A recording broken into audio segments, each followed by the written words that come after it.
Chaos Blur.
All right, everybody, how you doing? It is Bobby Gaines, otherwise known as Chaos Blur. Happy Easter 2024 to everybody. This is the fourth annual Easter stream as provided by Chaos Blur. I actually went back and looked to see what game I played last year for Easter. Believe it or not, it was Metroid Prime Remastered on the Nintendo Switch. Now, I only say that's a surprise because I usually try not to play games that are a little more, strategy heavy, although going back the year before that, 2022, I played Bug Fables, which is an RPG, and then the very first Easter stream was 2021, which was Sonic's 30th anniversary year, so I did a lot of Sonic streams for various holidays, and so the stream for that Easter, which hard to believe was 3 years ago, although maybe not exactly with how Easter seems to change what day it is, but the Easter stream of 2021, if anybody cares, was Sonic Adventure on the Sega Dreamcast. I played through all of Sonic's story that year. And today we are returning to the Blue Blur and last year's excellent Sonic Superstars. Now, I call it excellent. I think it's a really good game. I know this game does not get, super praised among Sonic fans. Some really like it. Some think it's got some work to do. I don't think it's a perfect game by any means, but it's a really fun game, particularly the beginning of the game, the first half of the game or so, which is what we're mainly going to look at today, but we'll see how far we get in the game because, again, this is not a stream that I'm here to, go 2-3 hours deep in. I don't know how long this is going to be. It's going to also depend on who we see today. And hopefully we do see some great people today, because I always see some great people on my streams. I got Toaster Cartridge, Lena Rem, Randy, Polluted Turtle, Beckazon, just to name a few of the people. Shad, Zero, you all know your names. If you've been on a Chaos Blur stream before, you know what to expect. There's Toaster Cartridge right there, just to let me know that I'm 30 minutes early. Well, I'll tell you what, man. I've been waiting almost a year, because last Easter, I think it was April 9th. So I've been waiting almost a year for another Easter stream. So bring it on is all I can say. This decision to play Sonic Superstars was the result of not just one, but two polls posted on Twitter. And Sonic Superstars surprisingly ran away with it in the second poll, with a 4-1 final vote, which for me, any poll that mine that gets 5 votes is a pretty big deal. So we're going to go ahead and play the story mode from beginning to end, or at least from beginning to whenever we get to. And there are a few other options, a few rewards for today's stream that might change that up a little bit. But for right now, we're going to go ahead and dive on in here, starting with Sonic. And we're going to take on the North Star Islands, starting with Bridge Island, Act 1. Do you have this game, Toaster? I think you said you got this game. I don't know. Either way, super fun game. I do recommend it to anyone who's a fan of classic Sonic. And yeah, just a fun way to jump in, celebrate Easter. Feels like Easter, you know, beautiful skies, nice clear, bright colors, excitement all around. Also feels like a great Sonic game to me. I thought you got it for Christmas. Again, I mean, I don't know how much you'll like it, but if you like Sonic Mania, I think it's worth a try. It's a good game. Like I said, it's not as good as Mania, but it's really fun. They introduce a few things that other Sonic games don't have, like those Emerald powers. In fact, I'll try one of those out really quickly right now. Lets you see hidden platforms, which is an ability that almost never used, but here it is anyway, if anyone's interested. I usually just kind of blast through this level, so I never really explore it. Okay, this ability is proving to be more or less useless. Yep, because it ran out already. I could become Supersonic, but I'm not going to. It just kind of breaks the game at that point. The game is, as you saw in some of the later levels, surprisingly difficult at times. This early level is nothing super impressive in terms of difficulty, but yeah.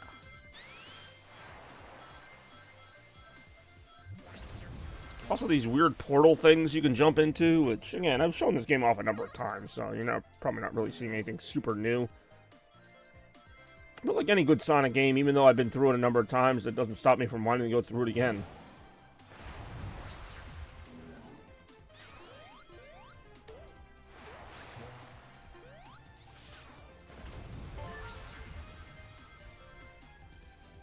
Is that another special ring down there? Oh, doesn't matter now. Like I said, I usually don't explore this first level. In fact, I'm usually done with it by now. It's like a minute and a half in.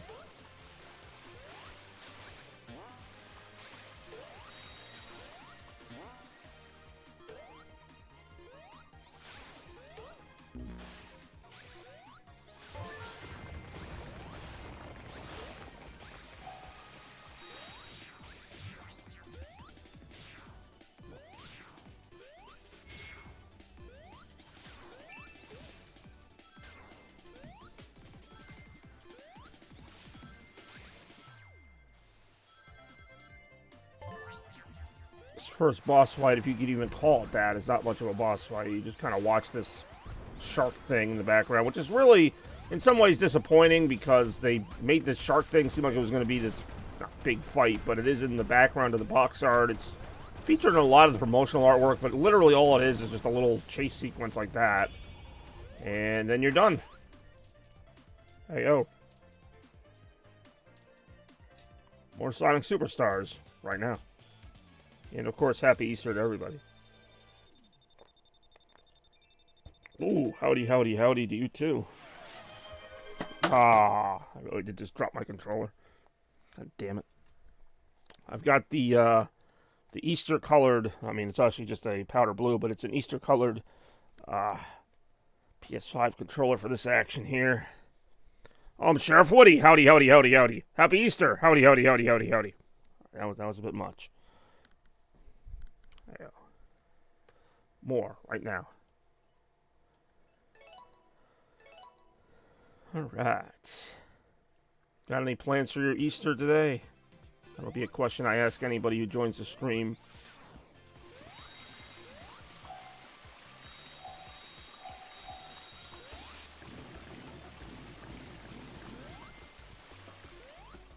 Norwich to see. Oh, there you go. I know your family. Oh, actually, I know one family member who's in Norwich of yours.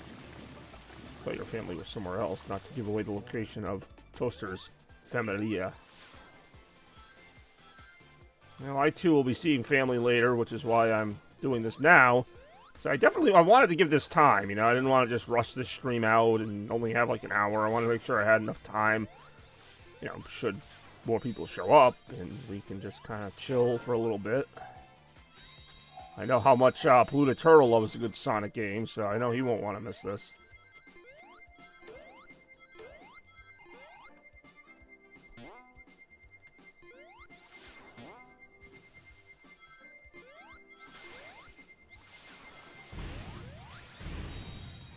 Watch out. Watch out. Ah, another. Alright. What's in this area? Oh, more rings. Alright. I generally don't use the powers, the emerald powers, but I don't know. I'll try something different. I see a special stage there. Maybe I'll try that out. Even though I have all the emeralds, you can still play them again, and then you just get medals for beating them instead of emeralds. It's an interesting concept, the special stage. I give them credit for trying a new special stage. I don't think it's as good as the ones in Mania, but the ones in Mania are probably like my favorite ever. Mania is also my second favorite Sonic game of all time, behind only the immortal Sonic 3 and Knuckles. Speaking of Sonic 3 and Knuckles, we got Sonic Movie 3 coming out this year, as well as the Knuckles miniseries, which can't be a coincidence, so we'll have Sonic 3 and Knuckles coming out in some form of media.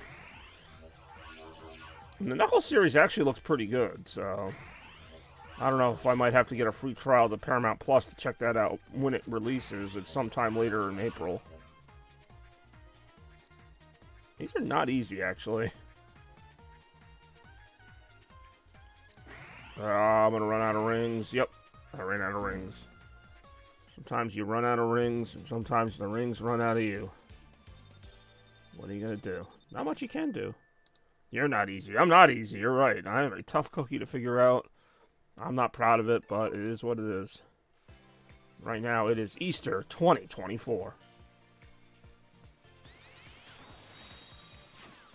Wow, that was disappointing. Alright, here we go.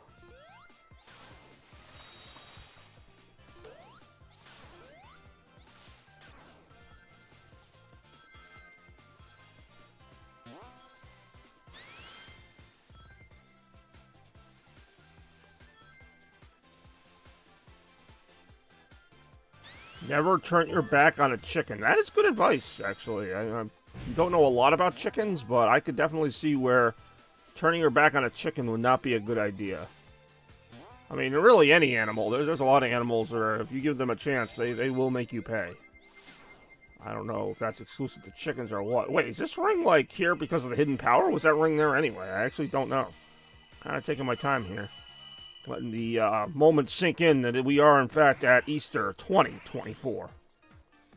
And that, to me, that's exciting. I like that. And we got some more games coming up in April that I'm excited about. New Retromania. This has been a fun month as far as streaming goes with March. We've seen some Scarlet Nexus as far as new games go. We've seen, the usual. We're going to have some great streams in April. We started this month, March, with a Retromania. The first day of March was Retro 64, very fittingly featuring N64 games. We got to see the likes of Banjo-Kazooie, Mario Kart, Mario Tennis, and a whole lot more. Thanks to people voting in droves with the Chaos vote, which I might change up the rules for that in the next Retro. But again, we're just kind of here. Not here to talk about, I say I'm not here to talk about future streams, and yet I am. I'm just here to kind of talk about Easter, some of our favorite Easter moments, memories, etc. And enjoy a little Sonic Superstars in the background. Nothing wrong with that as I get those tri-medals, cash them in.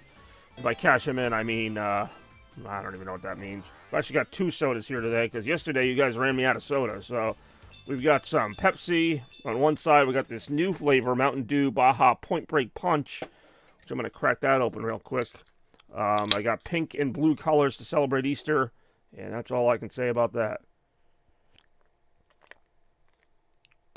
More right now.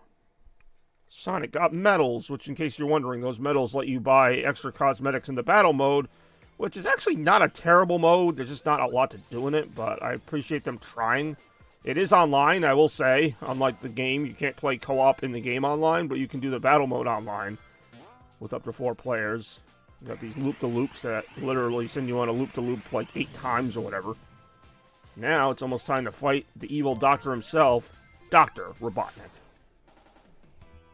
With perhaps one of the worst boss teams in any 2D Sonic game, which is sad, because I usually really love the Sonic boss teams, but I just gotta be honest, these are not great.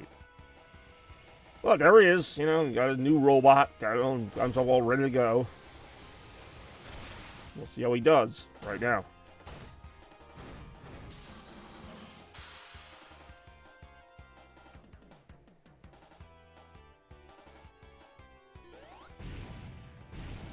Ooh, watch out.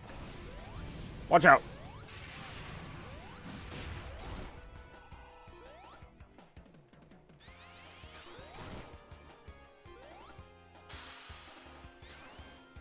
Watch out! Ouch!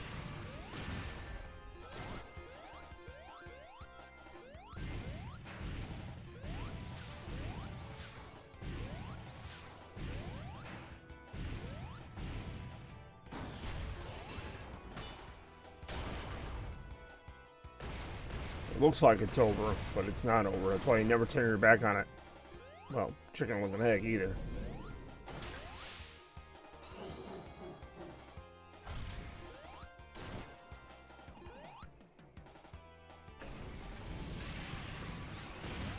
Oh, God, I was gonna say, I picked the worst possible angle to hit him from, and it just happened to work out there. So Robotnik's like, ah, damn it. He's not gonna get away with this. I really did just get away with it. Suck on that, Robotnik. We will see you in the next level.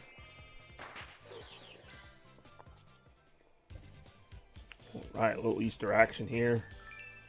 4th annual Easter stream. It's time to go to Speed Jungle right now. Of course, we see Knack the Weasel there. Got a knack for the dramatic. Just finished up some Easter cookies as well, so I am full of, Alright, fine, apparently I'm full of Gay Luigi, apparently. I'm gonna say I'm full of sugar, but we'll go with that, too.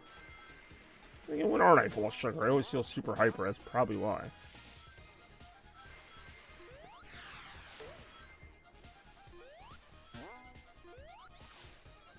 Alright, apparently I'm full of a cat's butthole, and I was not expecting that to be something said during this exciting Easter stream.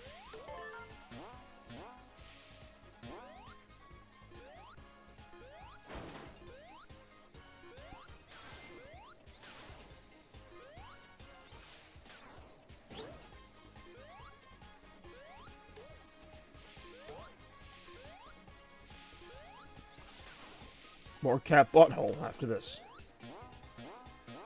Get in there. There you go. Oh, I actually didn't mean to jump in that one, but some of them they literally just put right in your path. You can't even avoid it.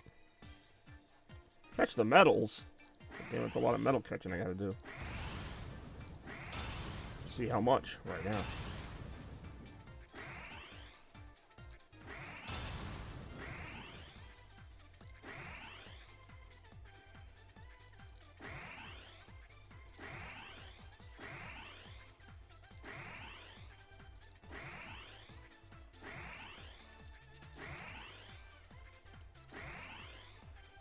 Oh, yeah. Oh, no.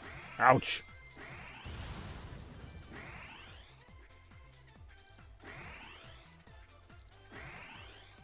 Ooh. Ah.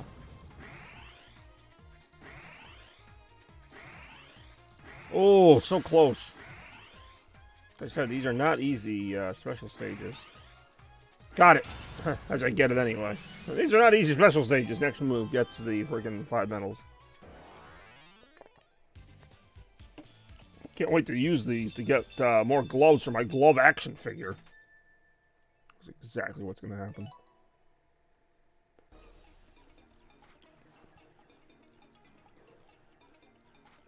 Oh, I missed that little warp portal thingy.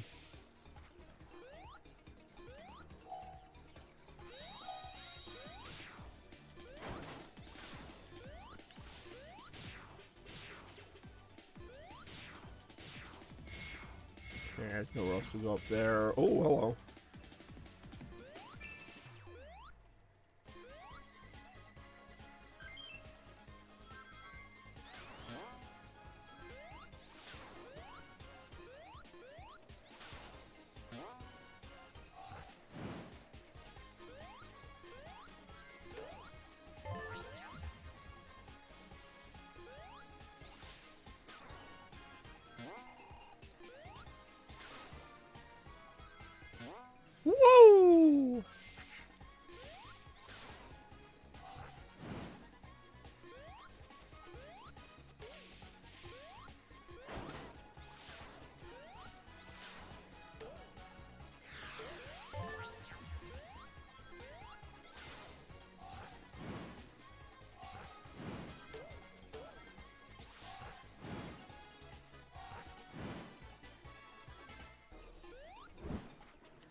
Oh, yeah.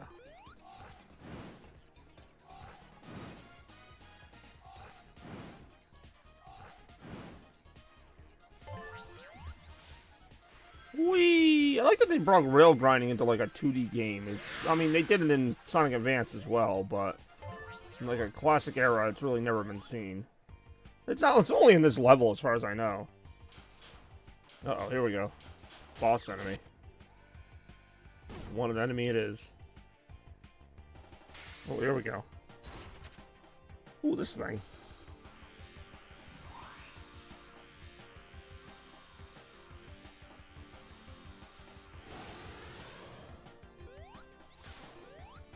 Ah, damn it. Ooh, projectiles. I almost never fight these bosses like the regular way anymore since I got supersonic. I usually just, like, you know, bust them by being supersonic, but now I'm trying to fight this the right way. I'm trying to remember, like, how you do that. There we go. Usually when he fires that harpoon, it takes forever to, you know, do that. Alright, this part's got the spikes, I believe.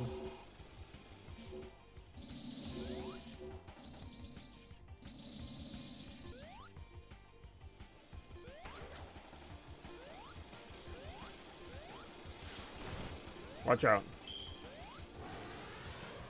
This part has the spikes. Alright, watch out. Watch out again.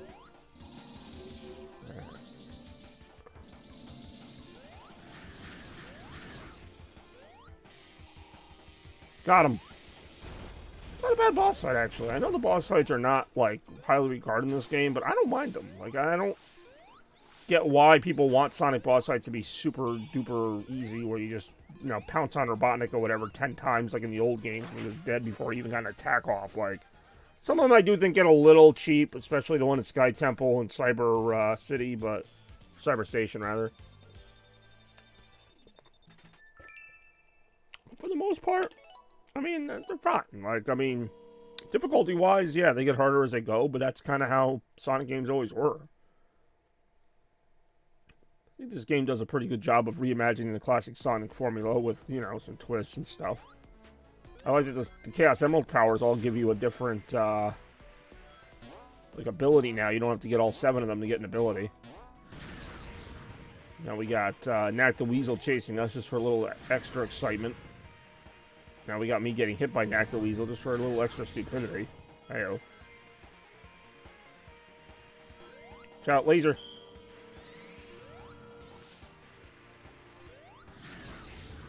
So you can't actually hit him here. You can only avoid him. No, you really can't. You can't hit him. I've tried. So it's not really a boss fight so much as just a, like, level run or whatever. And then you got kind of those little enemies that pop out of the wall, like centipedes. They remind me of Mystic Caves in Sonic 2. See, that's what I like about this game, is like they reference things from the past games, but they're not like all over it. Like, it's just like, oh yeah, this enemy's similar to this one, but it's also like part of a new idea. Like, I have nothing wrong. Like, there's nothing wrong with referencing the legacy of a character. I just don't like when they constantly repeat it over and over again. But, you know, the levels in Sonic Superstars are all original, all new, which makes them more fun than most to begin with. Now, I still think Mania is a better game, despite having a lot of reused levels, but... Alright, well, Penis Parker's not in this game, but I guess I can understand why you might think he would be, if you haven't played the game a lot. But, I mean, I heard they might be making him into DLC. I don't really know how true that is. It doesn't seem like he'd really fit with this style. God damn it again.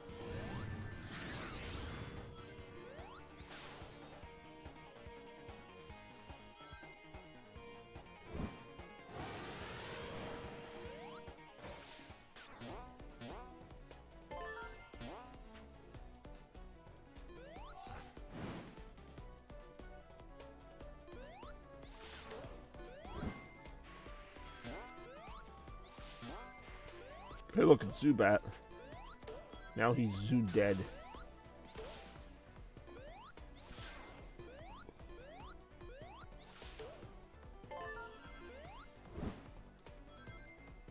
Whoa. Ah. Ooh, there we go. The Weasel's back on the attack.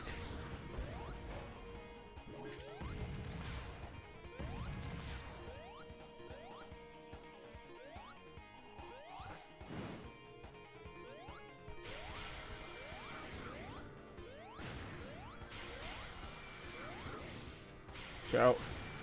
Watch out again.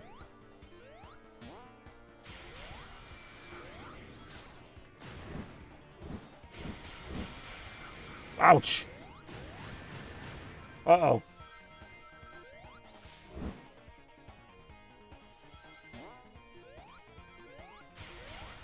Shot again.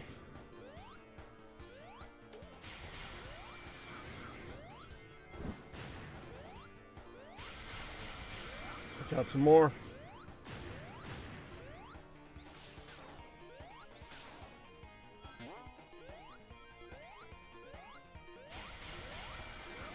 Ouch! Comes a laser. There's another one.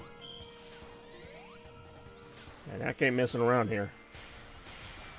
He's taking the whole jungle with him, too.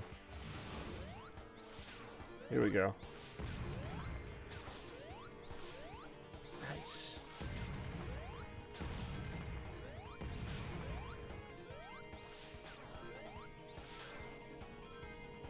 Woo!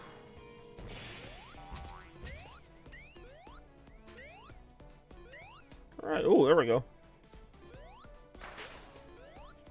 That's pretty cool.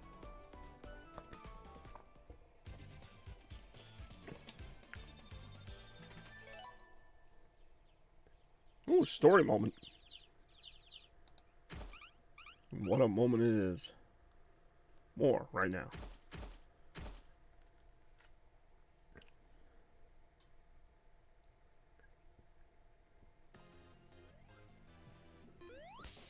Oh, yeah. Oh, no. Yahoo! Oh, no. You know what? There's a way to get up there. Well, it doesn't really do anything to get up there, so I don't really see what the point of that was. But just in case you wanted to, the option is there. Hey-o.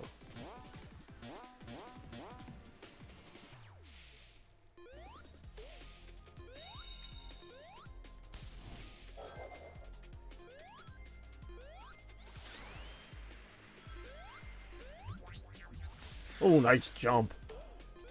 You can get some mad air in this level. God damn, I feel like that like glitched me down just so that I could hit the special stage. I mean, alright, whatever.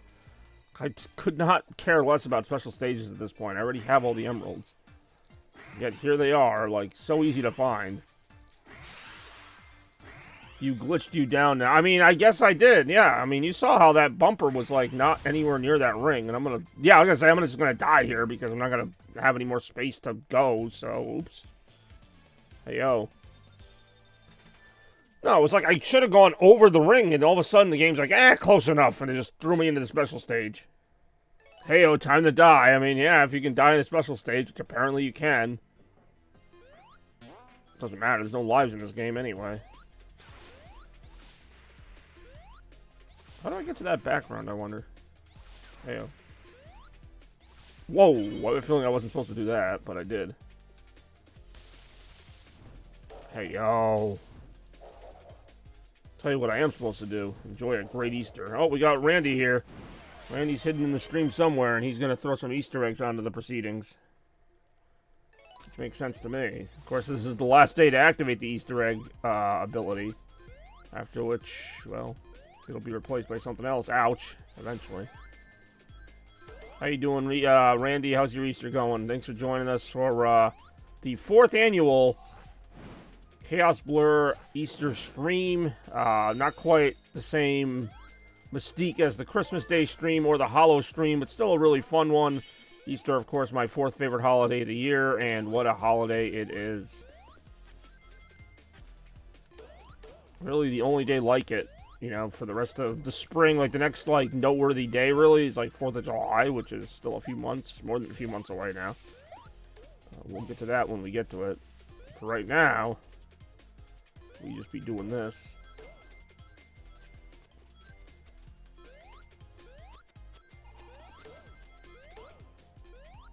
Playing some Sonic Superstars as per the poll results, so getting a little democratic stuff going here with people voting on what game they wanted to see for Easter today with a lot of great choices, but only one could win.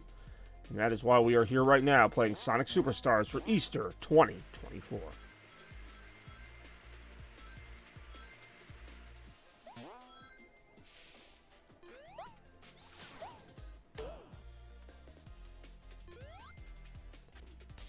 Ow. Say that was going to be pretty bad if I died there because I can't see too far ahead of me with this darkness thing going on. This isn't just regular darkness. This is advanced darkness.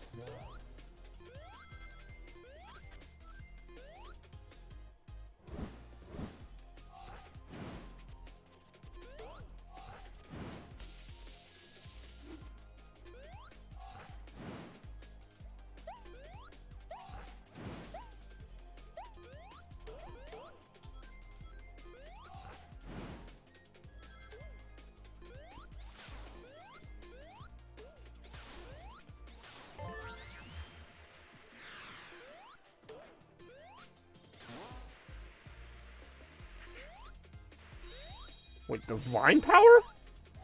See, the Vine Power, like, never does anything. Okay, it gets me up here. Big whoop.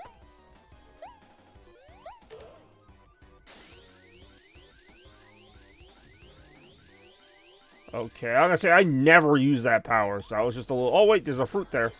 Oh, I got it. Alright, cool. I never use... That's one of, like, the least used power-ups in the game, like, for obvious reasons. It never does anything.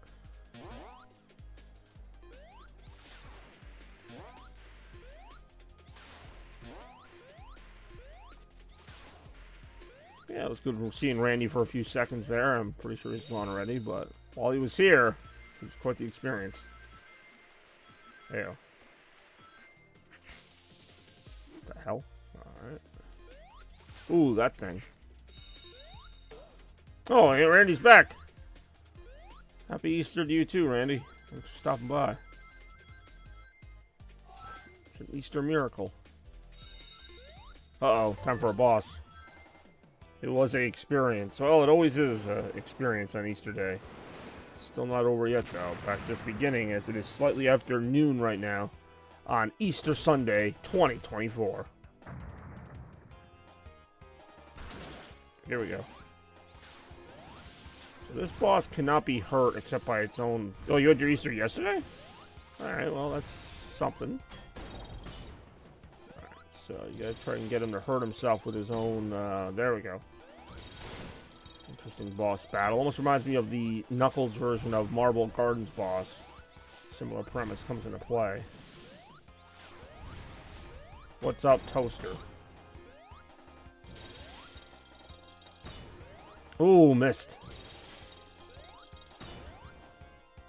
Ooh, hit. Sup. Alright, well, as the conversation gets raring to go here, I will do my best to take on this Robotnik boss fight as best I can.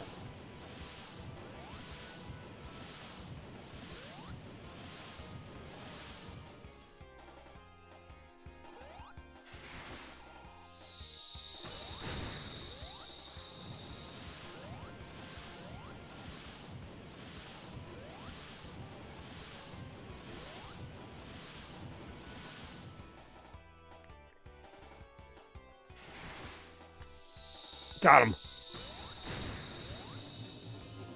Ouch.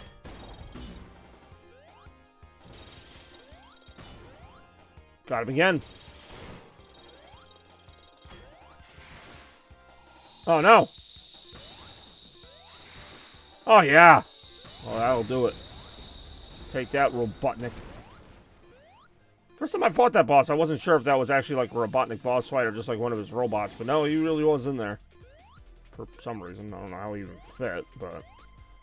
You know what? I'm not here to ask these questions. I'm just here to play a little Sonic Superstars and do it up. Hey, what's going on, Chads? Happy Easter to you, my friend. Thank you for joining the 4th annual, as I might have mentioned before, this is the 4th annual Chaos Blur Easter stream here with the Blur himself. And we just got through Act 2 of Speed Jungle. We're about to head into Sky Temple here. But again, happy Easter to you. Thanks for watching. We got some Sonic Superstars action on the docket as per everybody's request. And I do mean almost everybody, as this thing won 4-1. I do enjoy this level. Happy Easter. Happy Easter to you as well. We got Randy, we got Toasted Cartridge, and now we got Shads heading onto the scene here. Now it's a party. It was great to see Isaiah Thomas. It really was. I actually get that reference. I don't know how well he's doing with the Sun. I thought he was done playing, to be honest. Ouch. But clearly I was wrong. Would have been nice to see the Celtics get him back, but I do enjoy Isaiah Thomas. It's hard not to root for Isaiah Thomas, though. That really was. I mean, I don't want to say he was a superstar, but like he was like really making a name for himself with the Celtics there before, you know, Tatum and Brown got drafted. Who knows how that team might have gone, you know, had they not traded Isaiah Thomas to the Cavs. I mean, he might have still gotten injured with the Celtics, but you just don't know what could have happened. I mean, I think he would have been a great, like, number 3 player behind Tatum and Brown, but again, you don't know.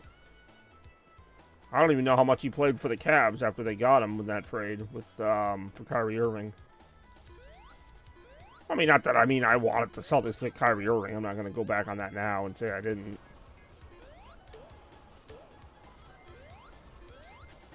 It's been a crazy, like, 10 or so years for the Celtics when you really look back at it. And that's something I do plan to talk about when and if the Celtics ever win a championship. It's just, like, how they've gotten here.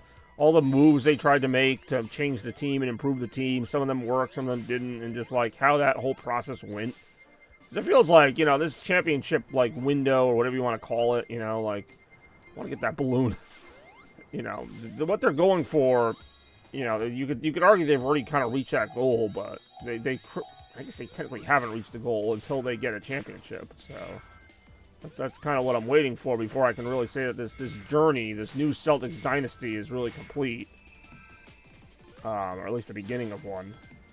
They got to get it done this year. They got to get to the finals. They got to win the finals. But regardless, they have built something really cool in Boston, and I've been a fan of watching the team over the last however many years it's been.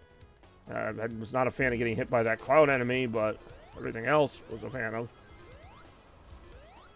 And I'm obviously a big fan of Easter, which is why we're here today to celebrate Easter 2024.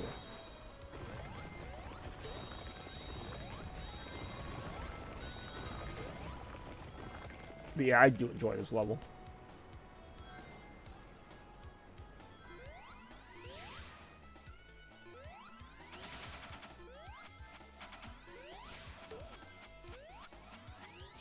Easter is great. What did you do for Easter yesterday? You said you had an Easter experience yesterday.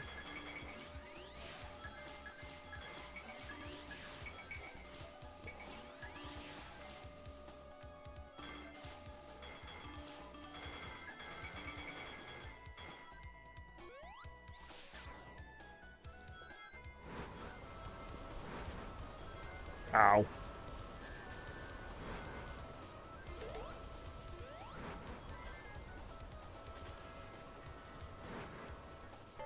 See what happens if I go above this, because I almost always take that route.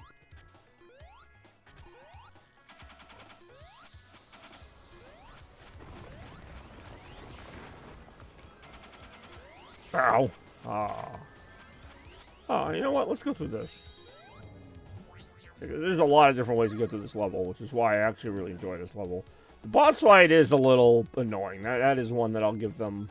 The people who want to say these boss fights drag on too long. The boss fight for this level, it's not that it drags on too long. It's just, you'll see that it's very, like, selective about when you can hit the boss and when you can't. And it's just not, like, really a fun pattern to have to keep track of.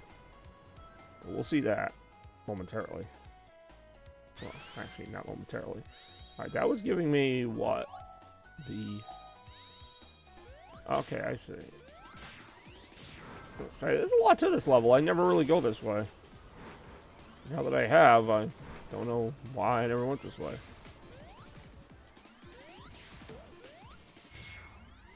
I didn't really seem to do a whole lot. Just kind of skip me over a very little part of the level, but that's what you do.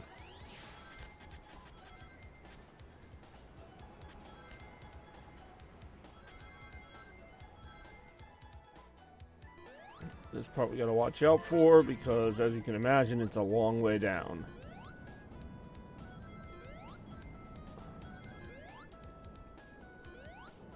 Don't want supersonic. I'm trying to avoid using supersonic.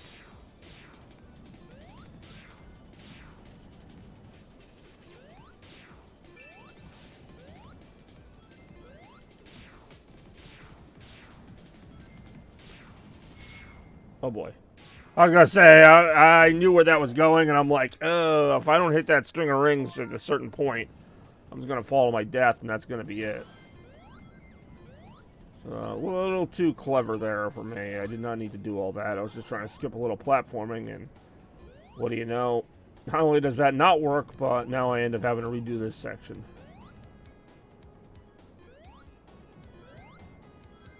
And what a section it's gonna have to be again.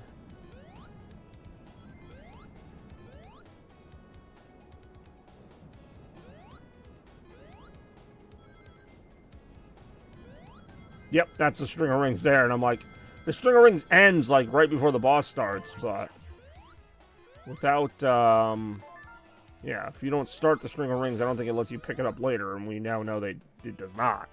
Oh, we see Robotnik here. He looks pretty excited, which is never good. Whoa!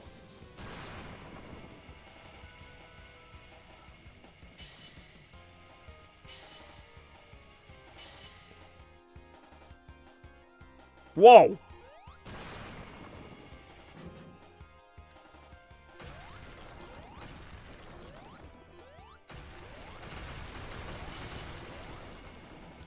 See, like, I don't mind this boss. This is one of the few where I would have preferred they let you hit him a couple times. Like, because it is hard to land a hit on him. So, like, between that and the fact that you just have to kind of wait for the sequence again and again, that's where this boss does get a little annoying. But other than that, it's not a bad boss design. I kind of like avoiding the discs while Robotnik's flying below you there. This is not an easy boss for, like, a third boss. But this part here, I felt like they should have given you a little more leeway to get a couple hits on him. Because it's not easy to do. It's not like you can just cheese it by hiding in the corner and just hit him a million times. You still have to hit him from, like, underneath. And even then, it's not like... See, I should be able to sneak another hit in there if I have the opportunity. See, then he just fades out of view. But anyway, it's what it is. Each phase of the boss obviously gets a little harder. Now he really starts going to town with those laser discs.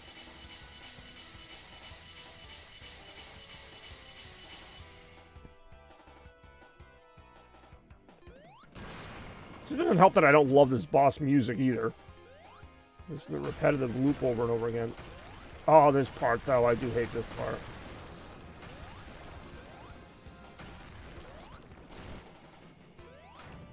Thought you loved this. I mean, I love the game, and this fight is okay. I've already kind of expressed my criticisms of it. Like I said, it's not the worst fight in the game by any means. And I do love Easter, so if that's what you mean, then yes, absolutely.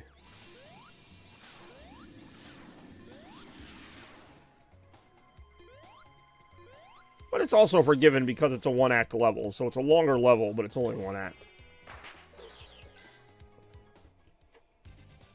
Oh, there's a chicken right there. I was told not... I mean, I do enjoy Jesus. I was told not to turn my back on a chicken, and now I can see why. Ooh, Metal Sonic. Ooh, a balloon. Yeah, we go to arguably my favorite level in the game. It's between this and Cyber Station, but I do love... I mean, apparently it's fake news that I do love Pinball Carnival, but I do love Pinball Carnival. I don't know how else to say that. Act 2 is my favorite, but Act 1's not bad either. Really, the only thing that was missing in Sonic Mania was a pinball level, so they took care of that pretty early on with Sonic Superstars.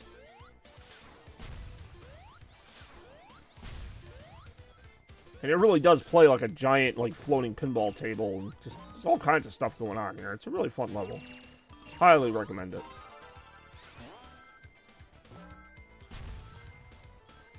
Also really love the Act 2 boss. Overall, this is probably the most, like, faithful to the Genesis classics in terms of its level design. This particular level, not that other ones aren't, but, like, I can easily see this being in, like, Sonic 1 or 2. Like, just the kind of simple bounciness to it, but also how you can use the gimmicks to get higher scores and different points and stuff. It's just stuff that I do optionally, just like I used to do in Sonic 2. I used to just spend a lot of time on the slot machines, even though you could just beat the level without touching them, but it's the fun of that. Yeah, this level's just meant to be enjoyed. Like, this is not a level you take super seriously, although the boss is, I mean, well, Act 2 boss is kind of hard.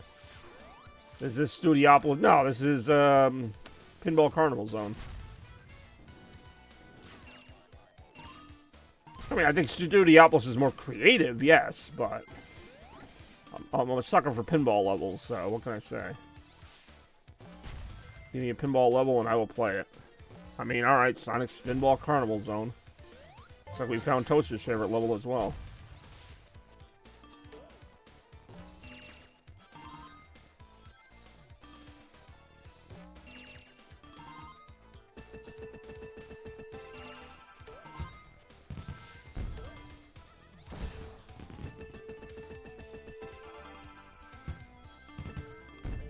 I do enjoy this level.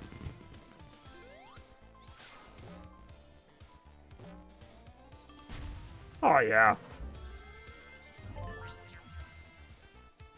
Oh, no. Oh, yeah. Oh, no. Do you want a boat? Not particularly. I'm not really sure what I would do with it. What the hell? There we go. Whee! Yahoo! You can live in the boat. I really do not want to live in the boat.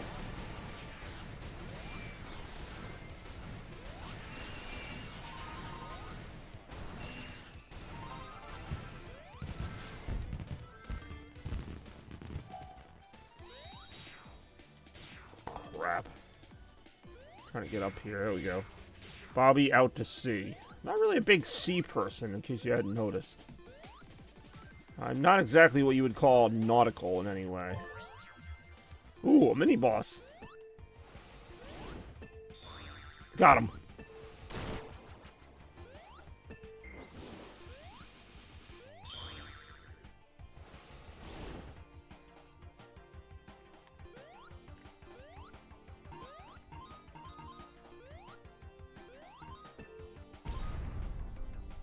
Got him again.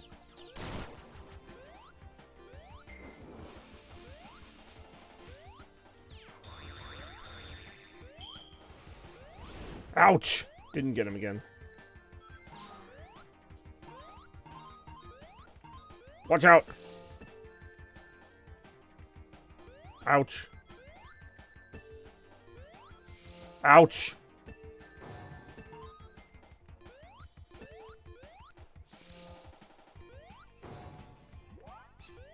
Hey, yo! Alright, fine. Nautical Gains, which is admittedly an unusual name for me to be. Hey, a giant pig! A giant pigs start rolling, you know you're in some trouble. Hey, yo!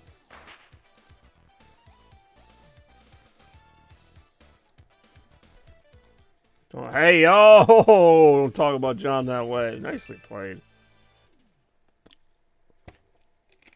Alright, more Sonic Superstars right now.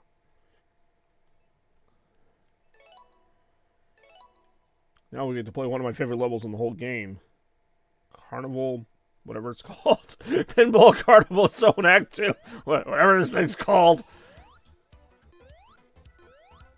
But I do love that they made Act 2 a more haunted one. Haunted version. Well, let me try the slow-mo. I never used the slow-mo power-up. This is one of the few times you would use it. Even though by the time it's over, the gimmick will also probably still be going.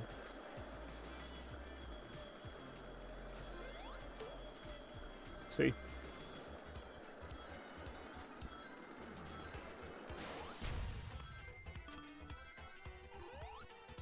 Whee!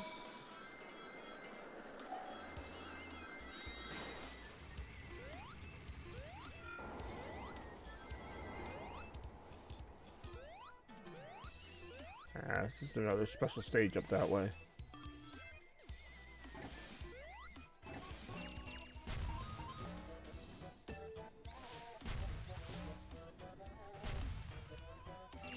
Ouch.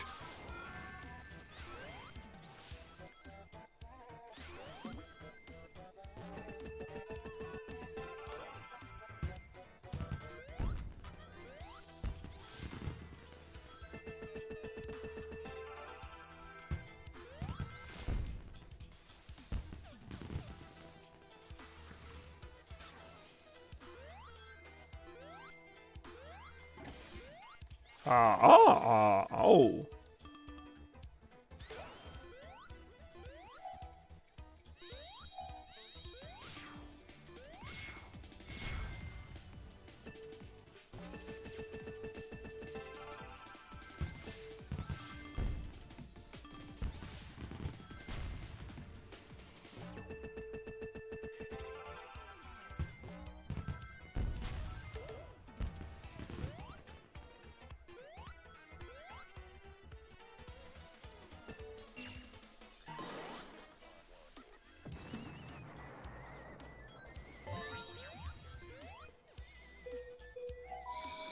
Oh no! There we go.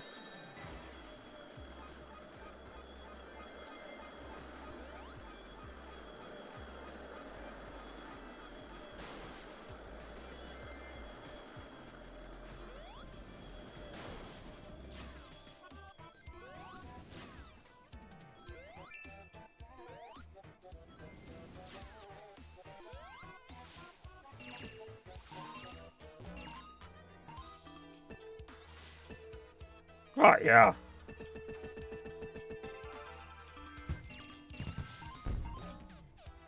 Oh.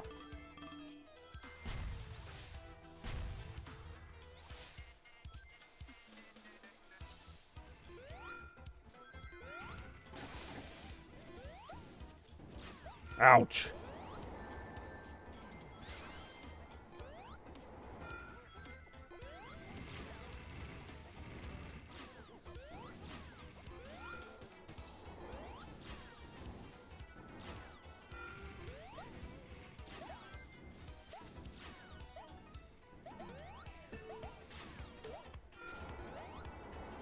God damn it.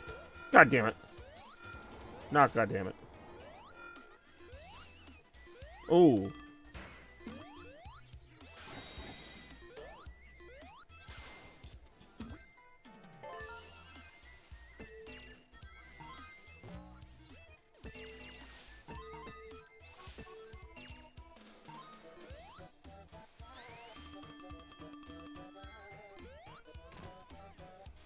Boo boo boo doo.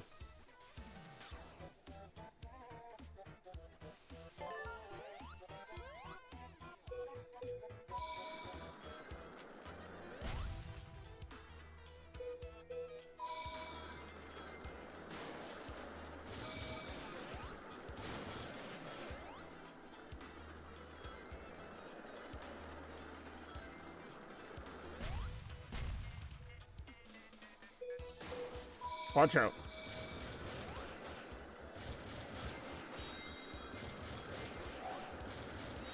Slow-mo. I actually have never really used the slow-mo in this part of the level. Alright, Squanto is apparently the same as slow-mo, but that's alright. You know, certain translations are bound to be lost during a stream like this. Alright, here we go.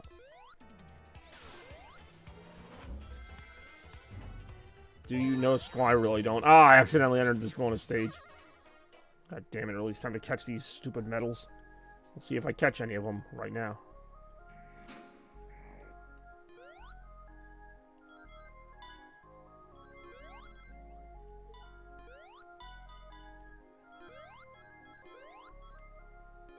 Ooh, nice invasion there. Oh, that's not good. It's gotta get flipped back. There we go.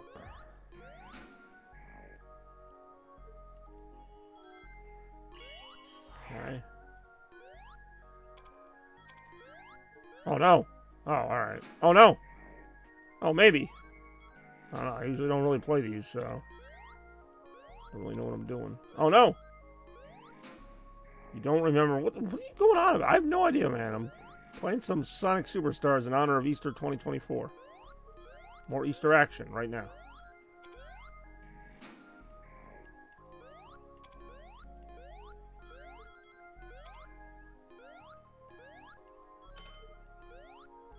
Oh boy. Whoa! I just like changed the entire level in the background. I mean, I know there wasn't a Squanto in the Knuckles comics, and I read a lot of Knuckles comics. I remember there were like some other characters that were lesser known. I don't remember no Squanto. Alright, so I gotta get out. This was basically just a dead end just to hit that button. Stupid complicated level design. Alright, fine. Squanto the Echidna, apparently. No, that's not who it was, but alright. Alright, so we flip this over, and I gotta go back through the maze if it ever stops rotating. Which it might. Oh, there's the metal in there. Right where they least expected it. Whoa! Alright, so gotta take the long way around here.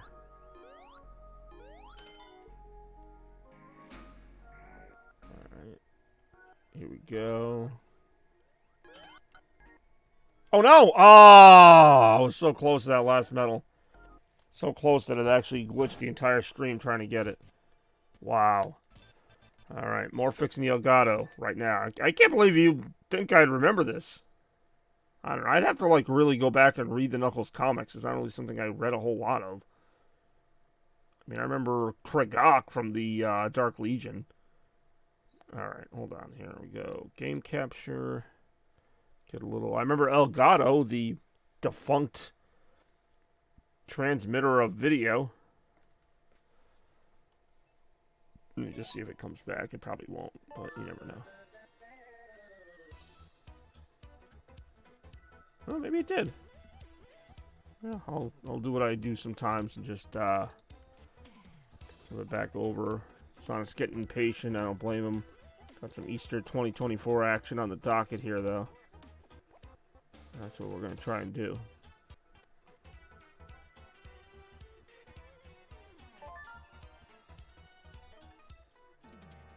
So I do enjoy this boss battle. I enjoy the aesthetic. I enjoy the nature of it.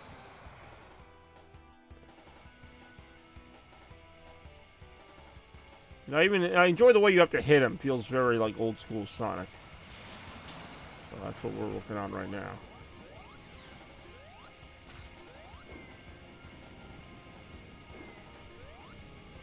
Oh! How the hell did I miss him? Oh no! Oh. Here he comes. Ouch. Got him.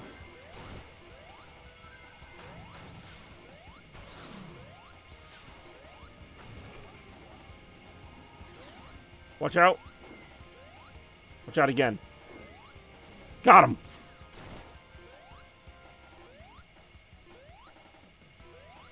Oh, nice! I actually didn't know you could do that. Well played. Oh, here he comes. Alright, fine. Sad Squano noises. It's really just going to become the theme of the whole stream now. More Squano superstars after this. Whoa, watch out. Watch out! Oh, jeez! Got him.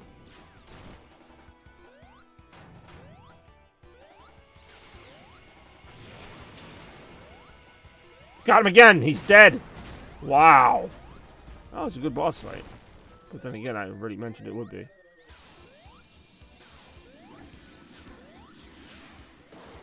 Nicely done.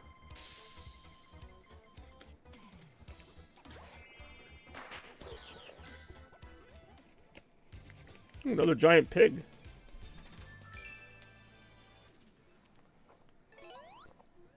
Now we go to the 5th stage, which is, of course, Lagoon City. What a lagoon it'll be. More Sonic Superstars right now.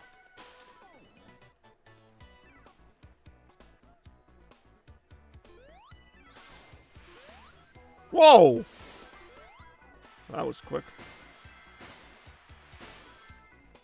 More Squanto Superstars after this. Did I just say that? I don't know.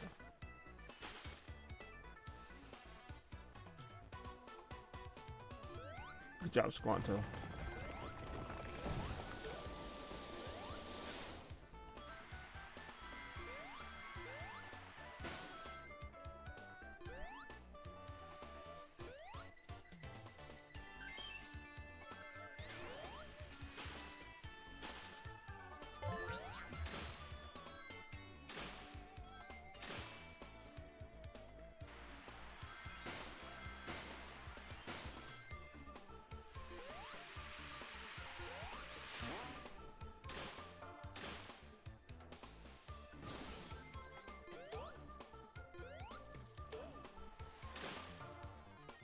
Or we've not seen any Lena Rem as of yet.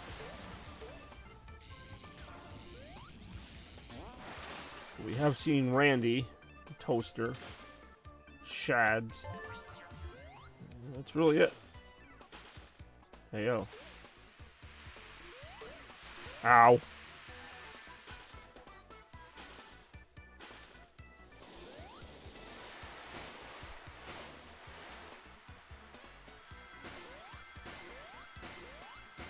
No, there's Shads again. Popping along to the music. I can appreciate that. It's pretty good music. Oh, boss fight. Ooh, enemies.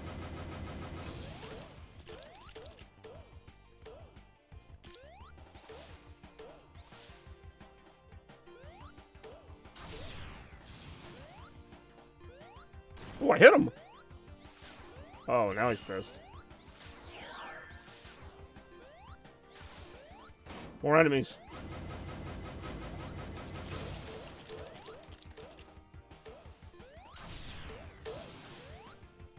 I hit him a second time. Gotta keep on hitting him. Alright, fine. Now the Squanto noises are happy. Watch out. Whoa! Ouch!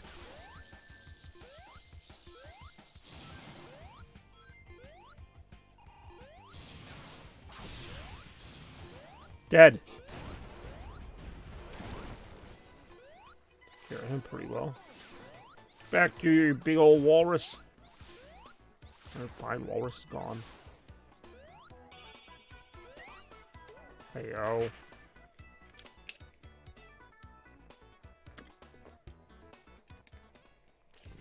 Hey, look, it's Rotor from the Sonic comics. I think this is the one time it, like, makes you play a character-specific act that isn't the character you're playing as. Because this goes into Act Amy, which I don't think is skippable. I mean, unless I go out of the main menu. We'll find out right now.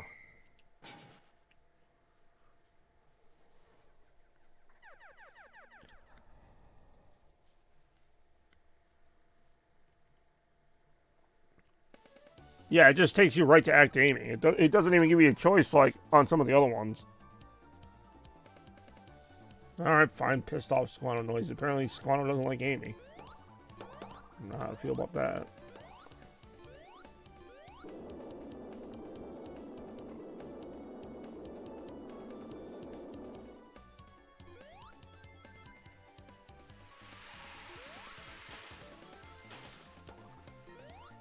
Whoa. Ah.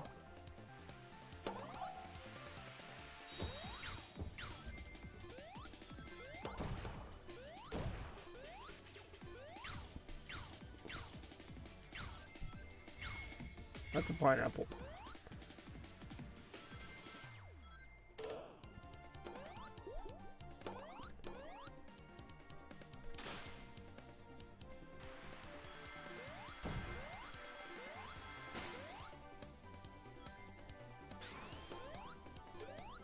Alright, fine. Now, Squanto's feeling anxiety over the fate of Amy Rose. That's quite the emotional roller coaster there by Squanto. Ah, damn it. Oh, what was the power-up it wanted me to use? Oh, it actually wants me to use the bullet one.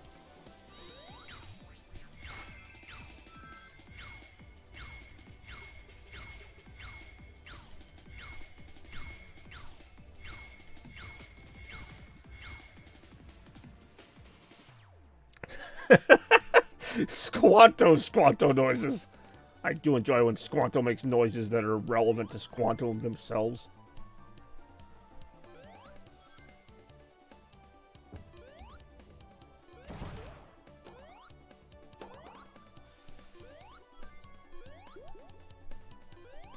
That's pretty Squanto-rific. Ouch. That was just painful.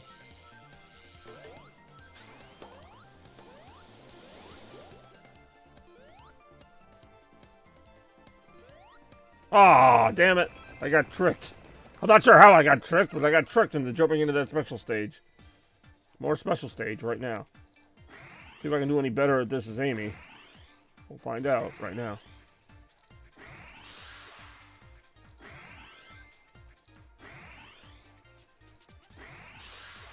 Special Squanto noises. Oh boy. Alright, well, that's how you feel about it. Who knew?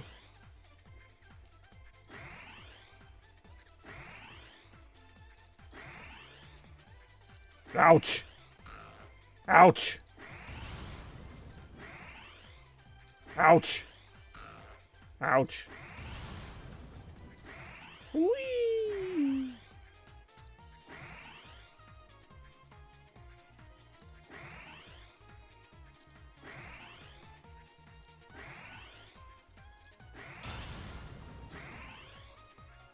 Man, that, whatever it is there, those metals are moving pretty damn fast. Getting there, though. Oh, no. Ah, I really am dead. God damn it again.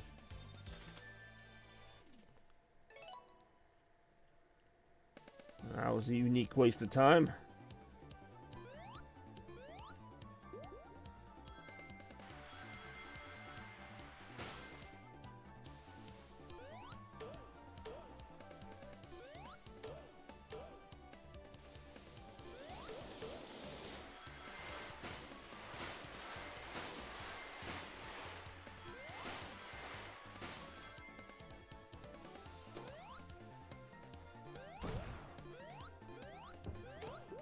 Ooh, grapes, ouch! That was very painful.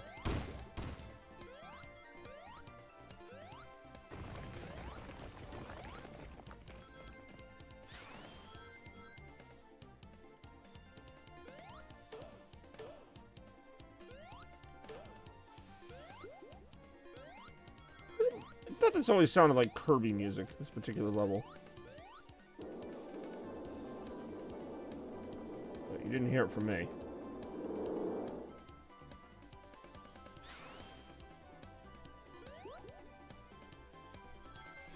Alright, that.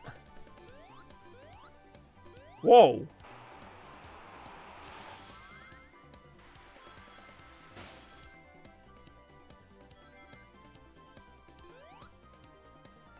Ooh, it's Trip, but she's sad. Now Amy's all like, yo, stop your crying. And apparently jump on my back, too. And that's all there is to it. Hey, yo.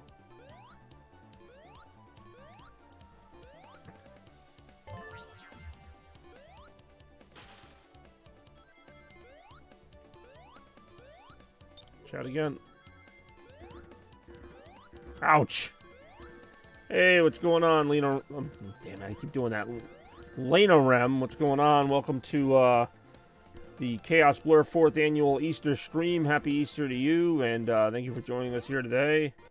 And thank you for watching as the screen goes haywire after that. And what a haywire it was. Oh, yeah. Oh, you're driving. Driving right into the stream. I do enjoy Happy Easter. I don't enjoy getting squished by a giant apple.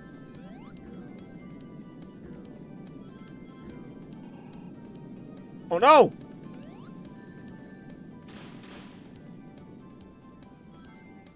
Well, that was just kind of lucky there. It was not looking so great for a while, but we got through it. It's a lot of fruit. Hey, yo.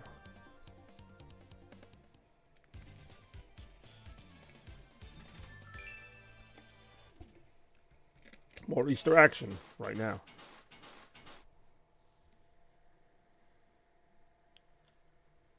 Good! Alright, Trip's so happy about that. So danged happy.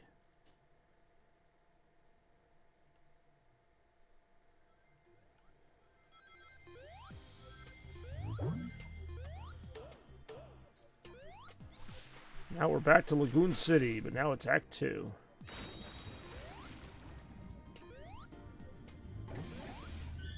Ow. Ow.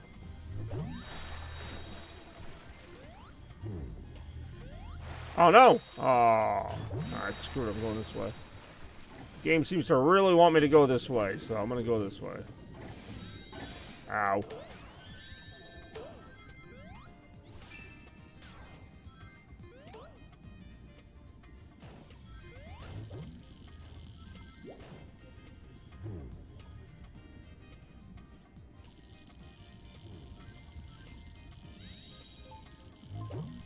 Thoughts on cave diving? Can't say it's something I've done all too often, but it sounds like something. I also don't do a lot of diving at all because I can't swim, but that's Also, ouch. Also another kind of diving, I assume. Ouch.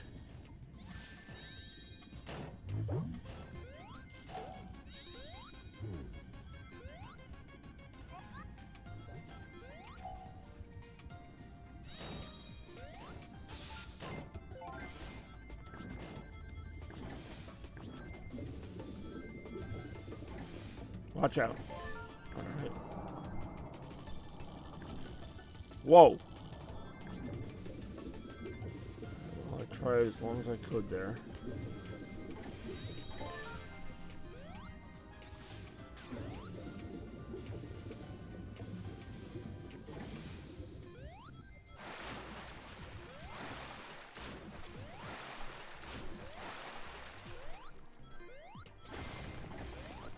Well, it feels like I'm doing some cave diving right now with the way this is going.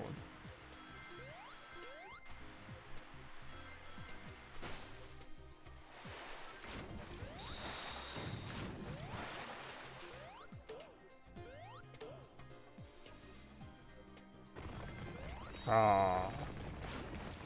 Watch out. Ouch.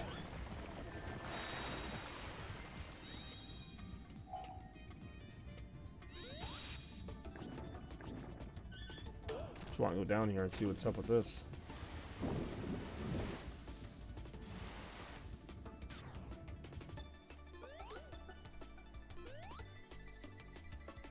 Hey, yo.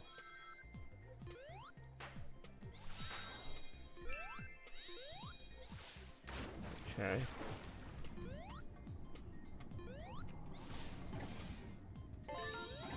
Oh no! Oh, there we go.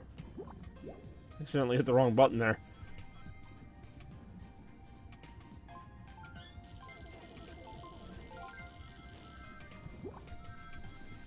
Ah. Ouch. Go this way, go this way. Watch out again. Ouch. Watch out again. Go this way.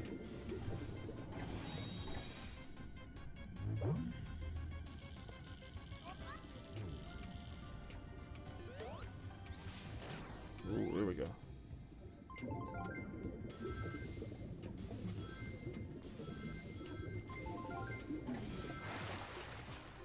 Oof. Ah.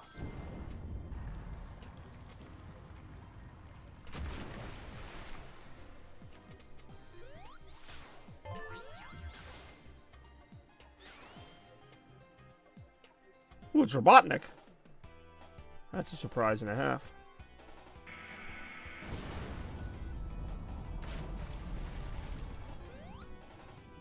Whoa, those things. That's a hit. Oh boy, here we go.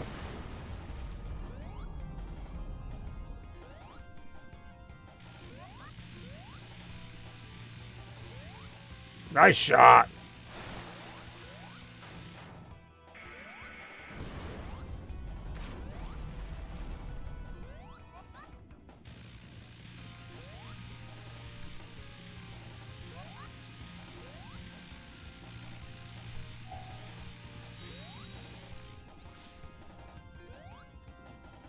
Got him another time.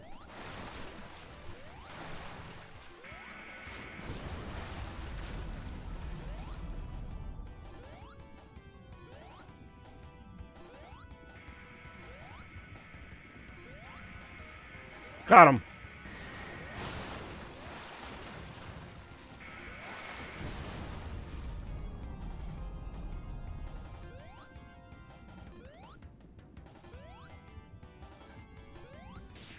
Got him another time.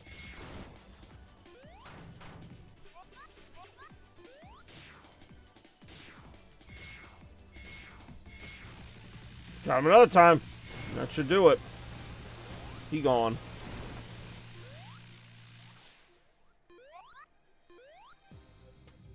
Oh, yeah.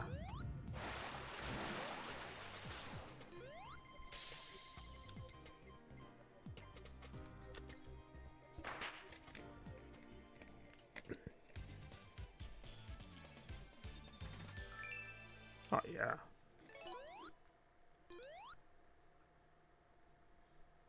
And now we check out Sand Sanctuary Zone.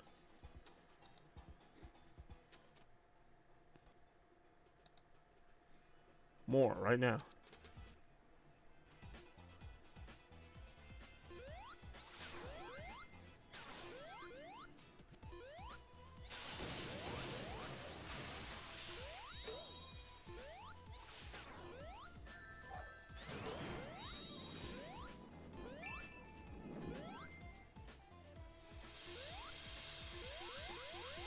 Wait, is a time slow down option here? I've never really used it.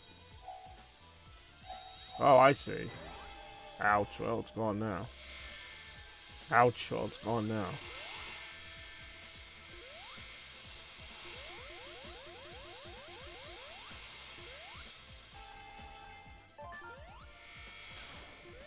Ouch.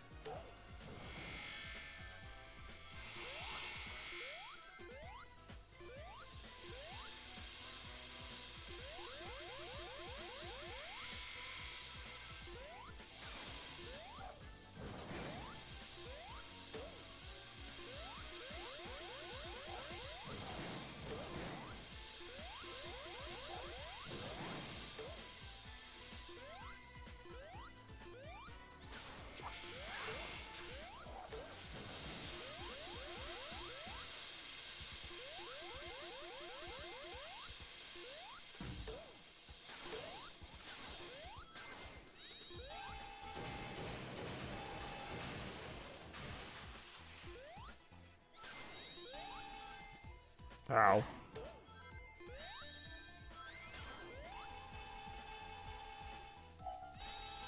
Ah.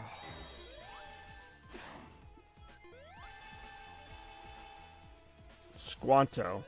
Alright, Turtle showed up just to say Squanto. More Squanto right now. What's going on, Turtle? How you doing today? Wondering if we'd see you for any of the Easter stream action, but again, I do know you're Jewish, but nonetheless, it's another exciting celebration here with the Blur. Fourth favorite holiday of the year, playing one of my favorite Sonic games last year, although the only Sonic games come out last year, but yeah, Sonic Superstars. I find that is a unique take on the name of the holiday.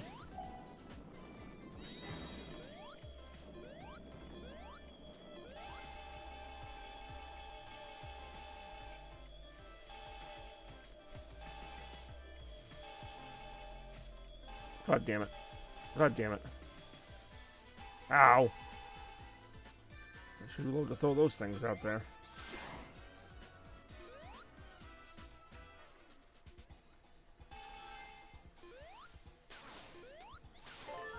Ow. That again.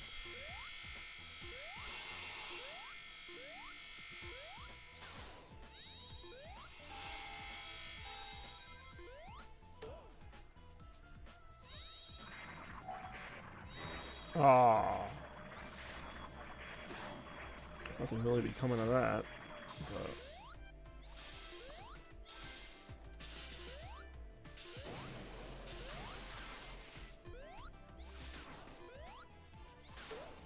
ah.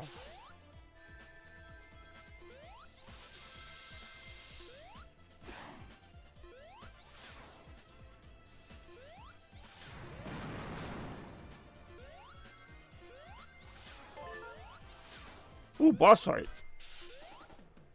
One of the longest ones in the game, too.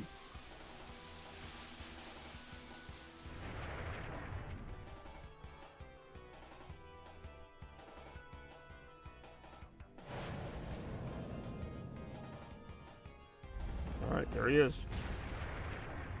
It's time to fight Dr. Robotnik here again. Whoa, watch out.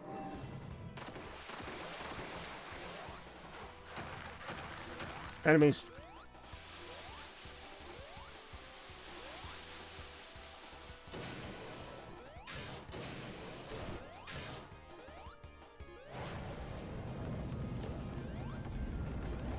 Got him.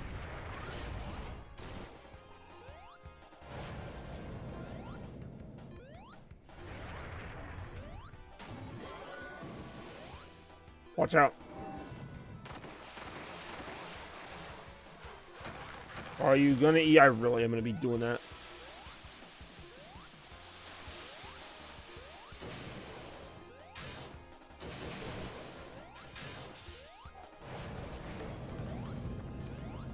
Oh no. Got him. But you do not want to miss a hit on this boss, because this boss takes forever, even if you get all the hits on him.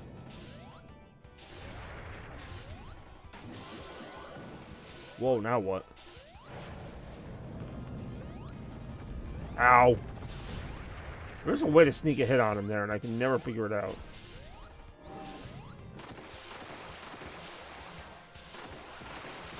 Ouch.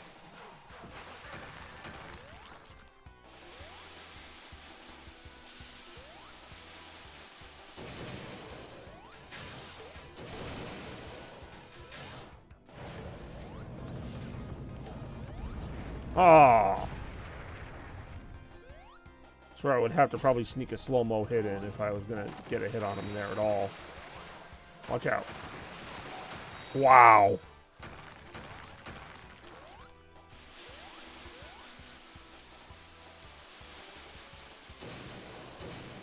Got him. Dead. There he is. Keep going.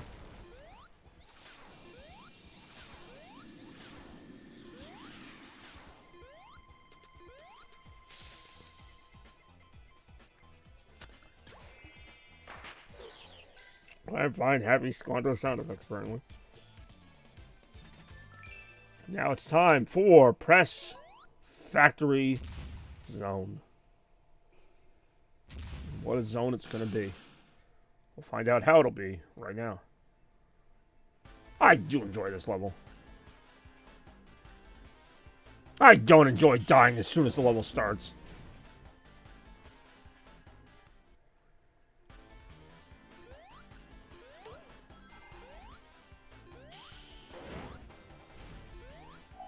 Let's see if there's anything up here. I never really... Oh, there is something up here. Holy crap, I never go up here.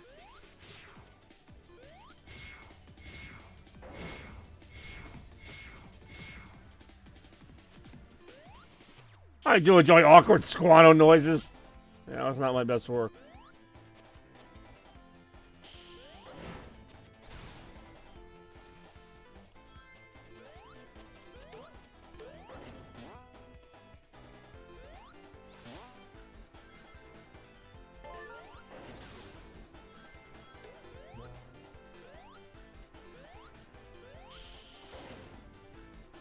Ah.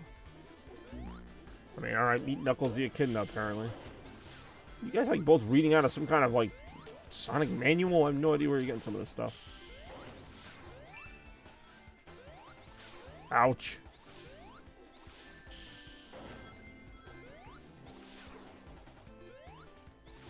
Whoa.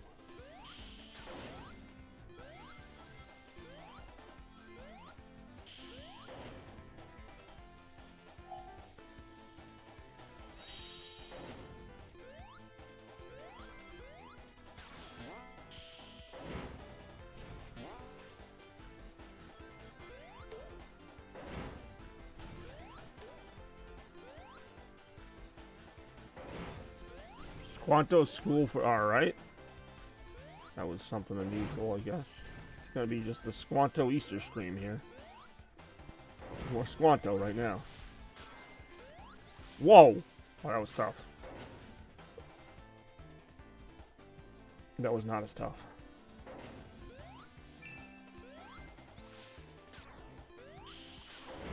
So, I mean, alright. Really not reading that. That's disgusting.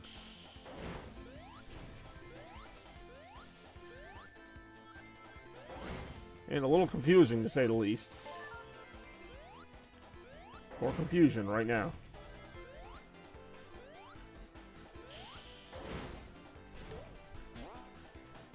Ah.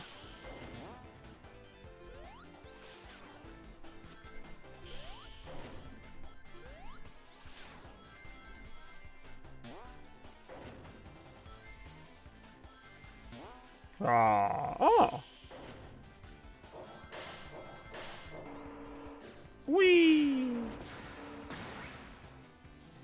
Whoa.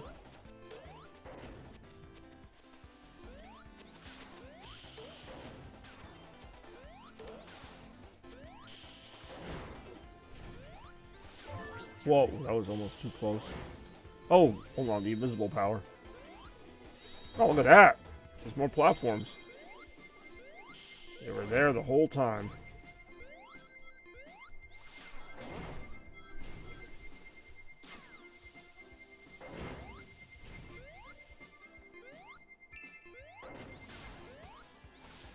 Ooh, the bullet power. Usually just shows you more ways to get the medals. Ooh, we got a little Dark Sage action here. Video is exactly must have seen it because they lost.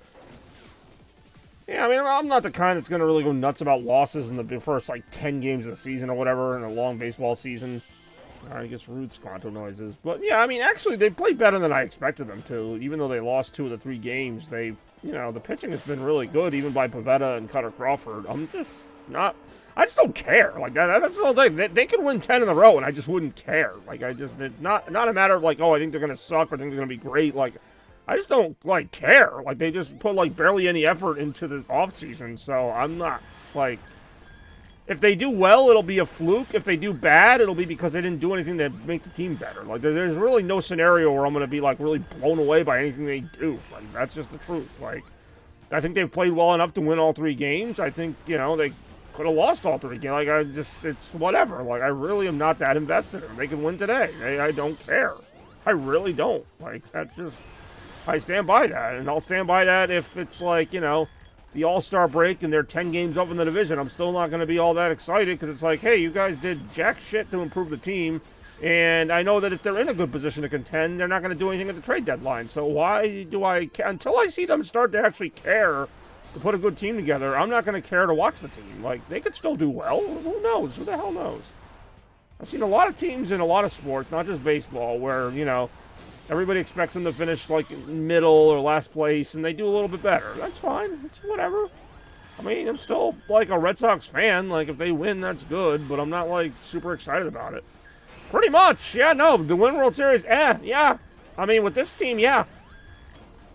I get, like, invested in, like, the journey. Like, that's just how I am. Like, you know, like, those Red Sox teams, like, from, like, 2015, 2016, 2017, where it was like they were, well, 2015 they weren't that good, but 2016, you know, they made the first round of the playoffs, you know, they couldn't get past the Astros, and then 2018 they put together that juggernaut of a team, and they win the World Series. Yeah, I was invested in that journey because that was like, they tried to get better every single year, and they, like, addressed their flaws, and then the Red Sox now, it's just kind of like, oh, we got a lot of flaws, but we're not going to really do a thing about them, so whatever. 2012 Red Sox, I think, were at least a more entertaining team. I mean, the 2012 Red Sox were the result of the 2011 Red Sox, who did a whole bunch of shit to try to, you know, improve their team. I'm glad I'm actually able to have an intelligent conversation while I got Drake and Josh and Squanto Adventure bouncing around. But, yeah, the 2012 Red Sox, you make a good point. Like, that was not a great team, but it was also the result of them actually trying before they ended up shipping out half their players midway through that season, but I get what you're saying.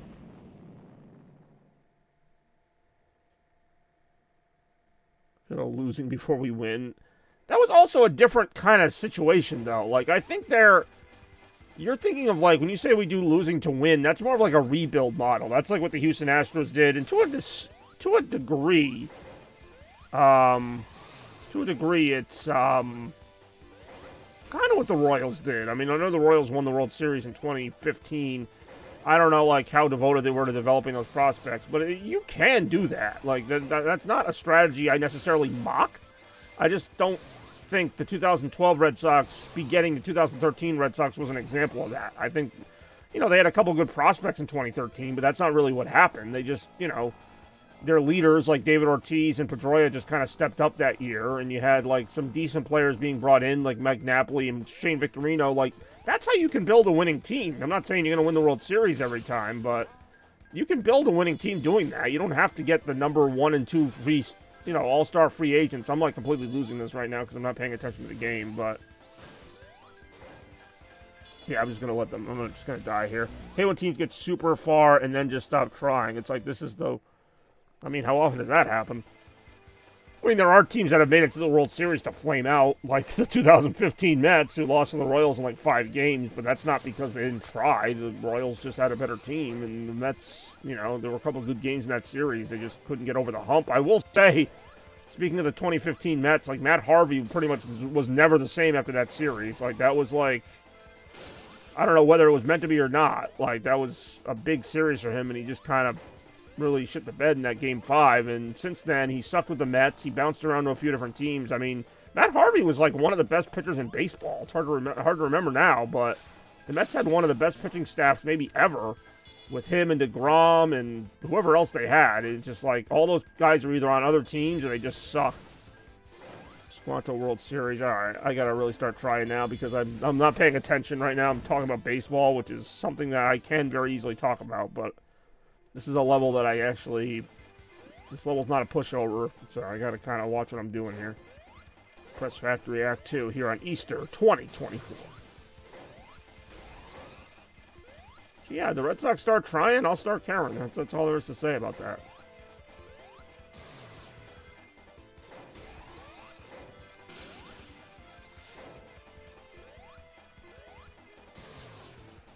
Exactly. More Easter right now. You're right. It was Easter when I woke up this morning. It's Easter now. It's going to be Easter for the rest of the day. So that's all I care about right now. I always have like this holiday mindset that I enjoy, even on holidays like Thanksgiving or, 4th of July, where it's like, you know what? It's this holiday, so I'm just going to enjoy it. Like, I'm not going to like overanalyze anything else for one day. No better day than that for Christmas. But yeah, the Red Sox need to get Squanto, whoever the fuck that is. They got to get him. And then maybe they'll be on their way. But, apparently, yeah, I gotta say with Toaster, like, oh wow, you actually named a real baseball player. I gotta say with Toaster, like, he gets on a thing and he stays on that thing. Like, I don't know what the hell he's doing, but he gets on a thing, whether it's Squanto or something else. He stays on that thing. Be months from now, we'll never understand it. But worst team, 2015, easily 2014 between those. Easily 2014. The 2014 team was so disappointing coming off that World Series win. Bogarts and all the young guys were expected to get better. They didn't. The veterans on the team that made the 2013 so great just weren't that good. The pitching was still decent. You still had Lester, Lackey, who else was on the rotation? Buchholz. That team just never came together. It was the most frustrating thing to watch because they started the season kind of mediocre and they just never got better. That is one thing I got to say about this year's Red Sox team. And yeah, it's only been 3 games, but like from the first game on, I will say, it looks like they're ready to play. And I've always said Red Sox teams start slow, even the good ones, except for like 2018. But like, even the good Red Sox teams will usually be like 500 in April or something. They look like they're ready to play. Like, they're losing the games, but like, their pitchers are going 6-7 innings. They're not making like dumb errors because they haven't played enough. They're not, they're putting up good at bats. Like, they're trying. Like, that's one thing I got to say. Whereas most years, no matter how the team finishes, they always start kind of weak. They come out of spring training like surprised that they have to play a game. Chuck Knobloch, all right, you're naming all Yankee players.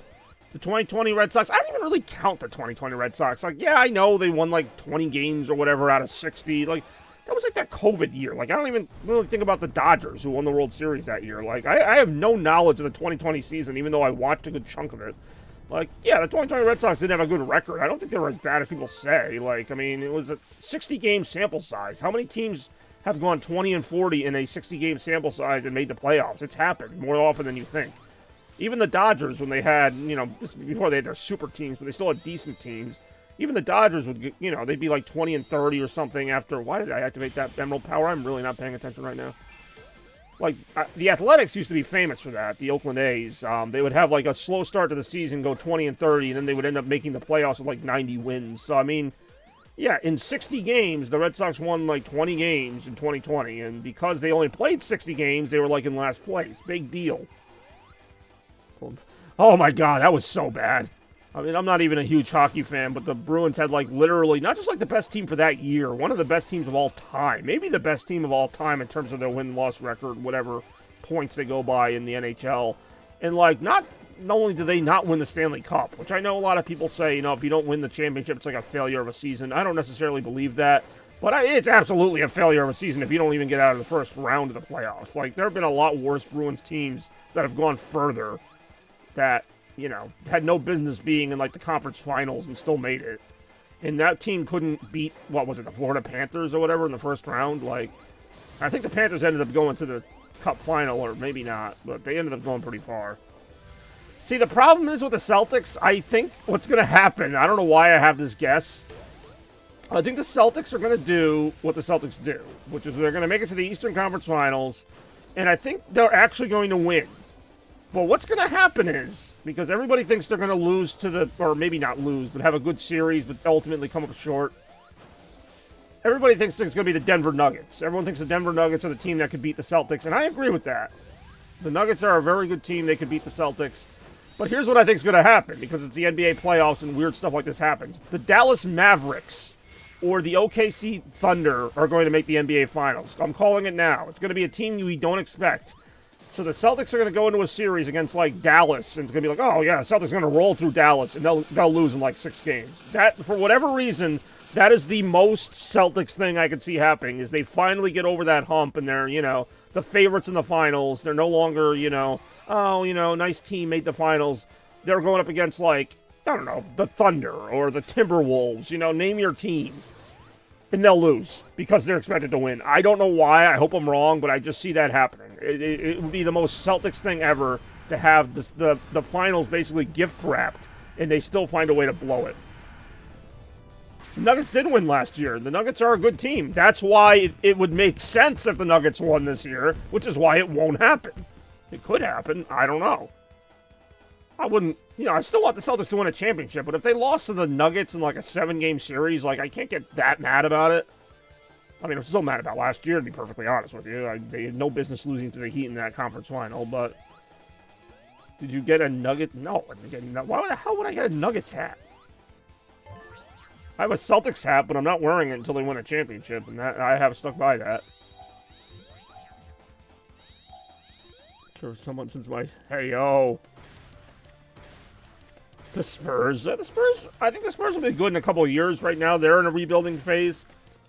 The Seattle Supersonics. We got a lot of sports talk going on here. I actually could see the Celtics and Knicks in the conference finals. I could see it. The Knicks have been a sneaky good team this year.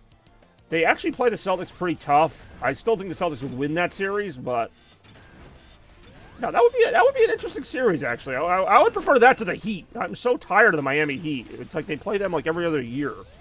They played the Heat in the conference finals in 2020, 2022, and 2023. Like, enough with the freaking Miami Heat.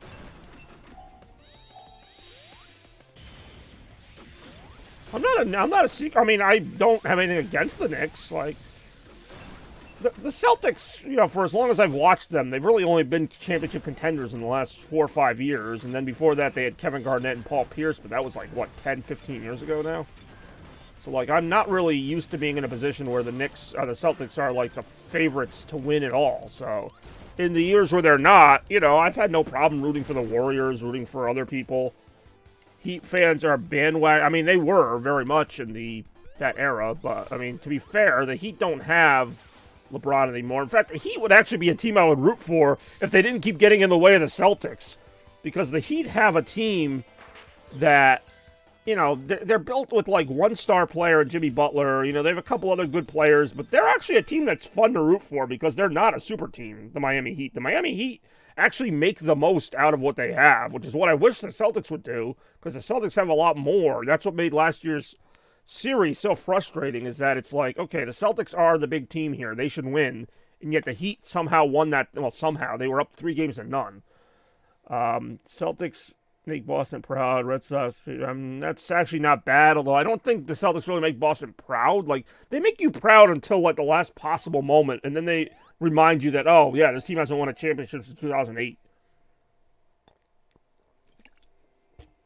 But I absolutely agree with your last point. The Patriots are dirty, filthy cheaters. I don't care that they only won, like, 4 games last year or whatever. They friggin' cheated their asses off then, too. They just sucked that much.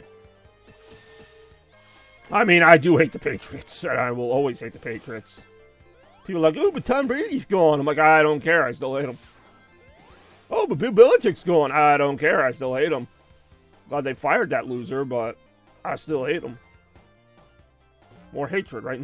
I completely lost track of that last level, by the way. But I thank everybody, because that's why I stream a lot of times, is just to kind of, you know, chat. Like, I mean, I've played this game a million times. I'll play it a million more times. But, yeah, I like to just talk with friends and stuff. What was the game? Ooh, that's a good question, actually. I can't remember if it was like the 2003 Super Bowl. It wasn't the first Super Bowl they won against the Rams. I was, like, indifferent to that one. Tom Brady sucks ass. That's my thoughts. It was somewhere around like the 2003 Super Bowl when they beat the Panthers. I don't know why. I just didn't like Bill Belichick.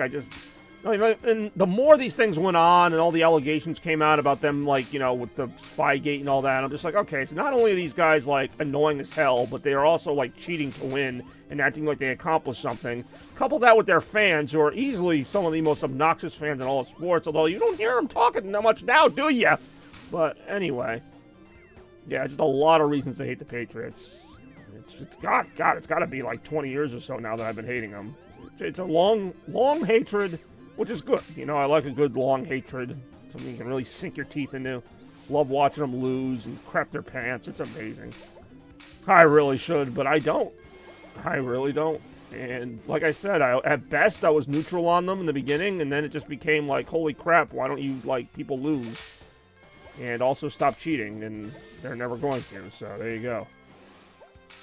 Technically, they're not, I mean, they are, like, near Boston, but... Yeah, the fans definitely did not help. Like, before the season would even start, the fans would be like, oh, we're gonna win, like, 20 Super Bowls. We never cheated. No, I'd say my hatred for the Patriots boiled over in, like, 2014, when they won that Super Bowl, won in quotes, because the coach, Pete Carroll, was too stupid to run the freaking ball at the goal line, and everyone's like, whoa, Tom Brady really did a lot there, and I'm like, Tom Brady literally just sat on his ass and watched the other coach mess up the game. Not to mention, that was the same season as Deflategate, and then he ended up getting suspended for 4 games. They're like, you can't suspend him, he cheated, that's okay, though. You can't suspend our guy who cheated. He's supposed to cheat, he's Tom Brady. Why are you suspending him for cheating? Oh my god, you can't do that. Guy did something wrong. You can't punish him for cheating. Everybody cheats. We just cheat better because we're the Patriots. And ever since then.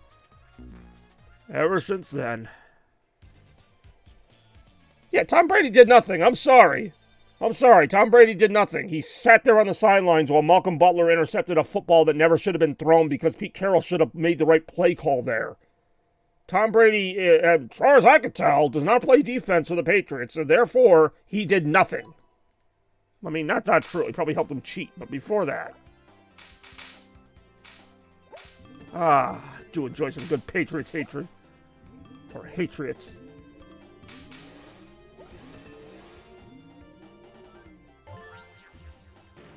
That whole thing was just so stupid. It's like, not only, it's like, just shut the hell up. Like, you guys won the Super Bowl, you know, you cheated your asses off, but you won it, and you're still complaining because you guys are going to get punished for it. It's like, just get the hell over it. Can't believe they suspended our guy for doing something wrong. Can't believe it. Oh my god, how terrible. Can't believe they didn't suspend him longer.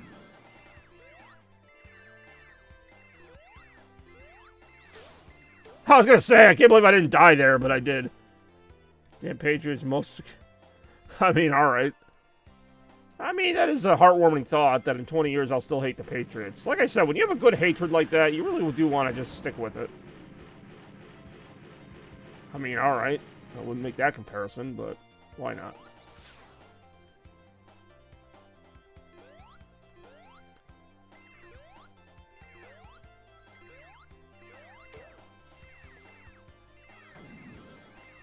I do enjoy my heartwarming hate. I am surprised. I honestly am surprised that Brady did not, like, stay longer, even though he played till he was, like, 44, 45 or whatever. Like, he made this big deal. He, like, supposedly retired, and then he came back for, like, 1 year. What was the point of coming back for 1 more year? Like, if he was going to come back, I thought he was going to come back for, like, 3 or 4 more years. He basically ruined his marriage just to play 1 more year of football. I'm like, you're an idiot. Like, you're an idiot, dude. Like... You, like, messed up your family, your marriage. Like, all the people who thought you were going to retire that had to, like, change their plans for you again. And then you're just like, you know what? I'm just going to play 1 more year. I'm good. It's like, what a freaking loser. Like, really? I mean, I don't care. It's your life, dude. But it's just like, what a selfish prick. Ryan Leaf back in the day. Hey, yo. I actually do know who that is.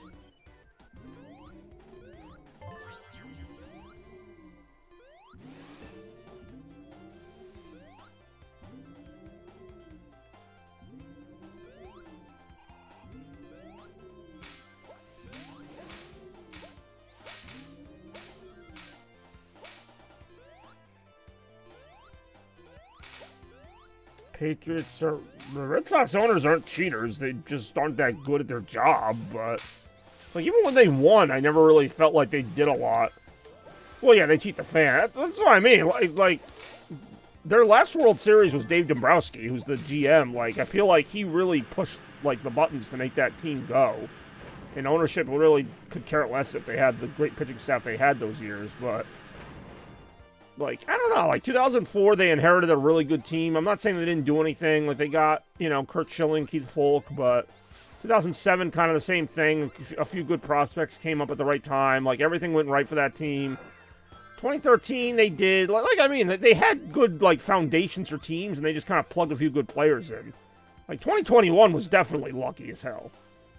I mean, yes, A-Rod is a cheater, but that's another story. How did this become a sports talk stream, by the way? Like, usually Easter is like a baseball time of year, but Easter is usually more in April, which, I mean, they are still playing baseball today, but...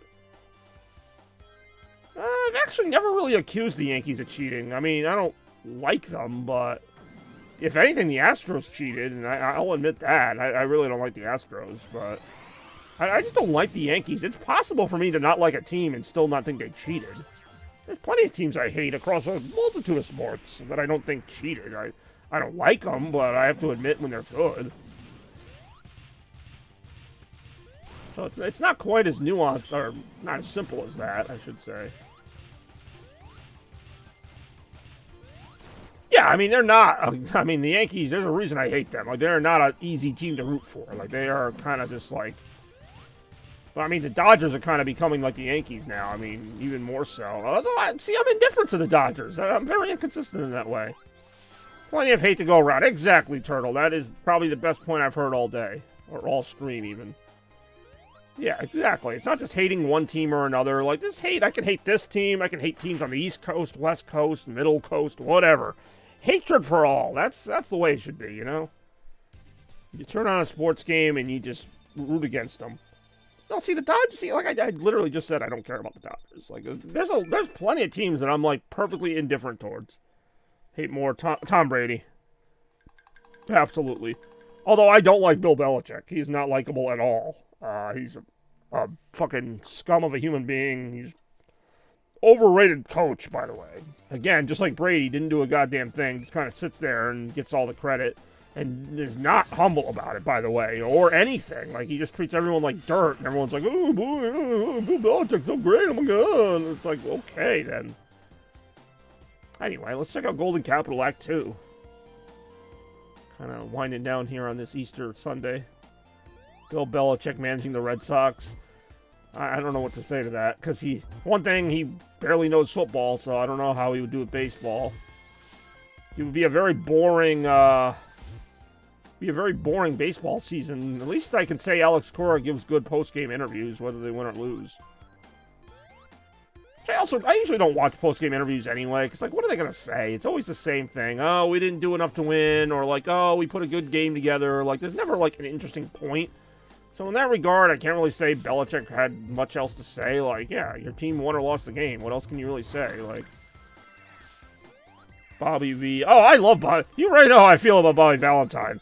Because Bobby Valentine, that is an example of when I would watch the post-conferences or whatever. Because, yeah, if you're going to give me something, at least give me something. But, like, 90% of managers will just be like, oh, yeah, whatever, we didn't do well, or we did well. Terry Collins was another one with the Mets. Like, Terry Collins would, like, flip over a chair if the first baseman made an error. Like, he was great. I loved Terry Collins with the Mets. He also got fired, like, I mean, he got him to the World Series, and then, like, a couple years later, they weren't that good, but It's funny, if you're a manager like that, you do not have, like, they don't give you a long leash, you know? Like, I feel like Alex Cora gets a little bit more of a pass because he's, like, more personable. John Farrell, see, to me, was, like, in the middle, which is, again, why I think he didn't get a long leash. Like, he won, and then, like, he had the feeling of one of those managers where if they won or lost, he didn't really seem to play that much into it. Like, he had a couple really bad teams, but he doesn't have that energy, like, one way or the other. If the team is good, he'll do the right thing to make them stay good. If they're bad, he won't really do anything to make them better. Like, and I'm not saying the manager can make that much of a difference. Like, the manager can help you maybe win 5 or 6 more games, but I mean, they're not going to turn a last-place team into a first-place team or vice versa. Like, it really depends. The 2012 Red Sox just weren't that great. I don't know who would have been a good manager for that team, but I mean, Bobby Valentine, whoever the manager was of the 2012 Red Sox, was likely going to get fired. Like, unless they kept Francona, but even then, obviously they wanted Francona out. But, like, whoever managed the 2012 Red Sox was likely going to get fired by the end of that season. Like, unless they made some improbable run to the World Series, that manager was going to get fired. Whoever it was. It's like they purposely picked Bobby Valentine knowing, oh, well, this guy's like a blowhard. It'll be easy to fire him because the fans won't like him. So they did that on purpose. I know they did. Like, that's the whole thing. Like, they weren't going to hire John Farrell for 2012 because they were actually thinking about hiring him in the future, and they did. So they wanted to hire somebody they knew wasn't going to last long, so it'd be an easy sell. Oh, this guy, you know, he's a blowhard, he's annoying, we'll just get rid of him. He didn't win that many games, so there you go. Don't need to explain it. Chaim Bloom. Yeah, Chaim Bloom had nothing. Chaim Bloom was a more boring Theo Epstein, and that's saying something, because Theo Epstein was also boring. But at least he got results. He was, like, more behind the scenes, but, like, he got things done. But, like, Chaim Bloom, like, is behind the scenes, and then behind those scenes is even less. Like, there's nothing. There's nothing going on. He's not, you know, it used to be like, oh, maybe he's not talking much because there's some hidden deal going on. No, there's nothing going on. Like he's actually doing less than he says he's doing. Most frustrated.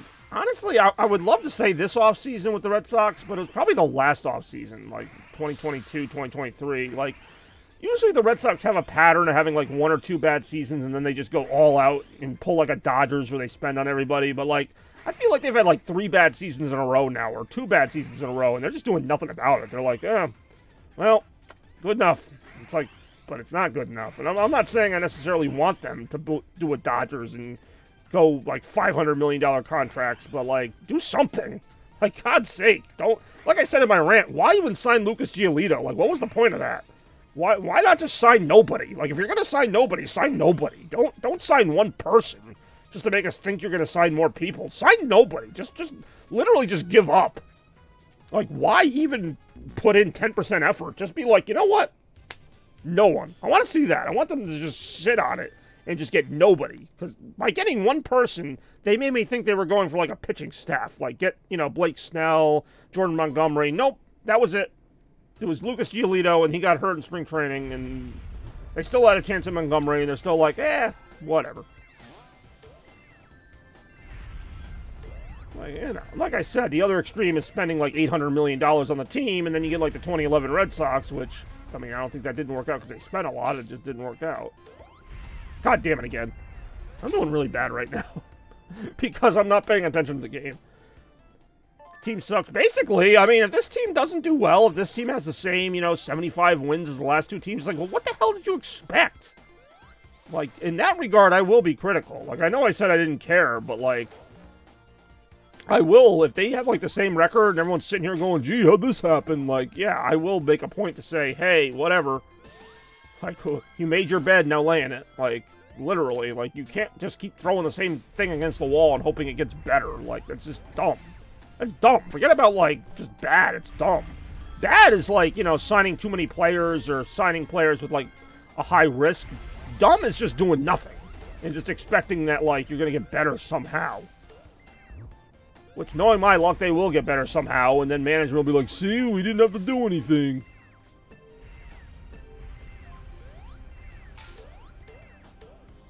You asked some random questions. I actually really like the 2008 team. In fact, I will go so far as to say the 2008 Red Sox are the best Red Sox team to not win a World Series.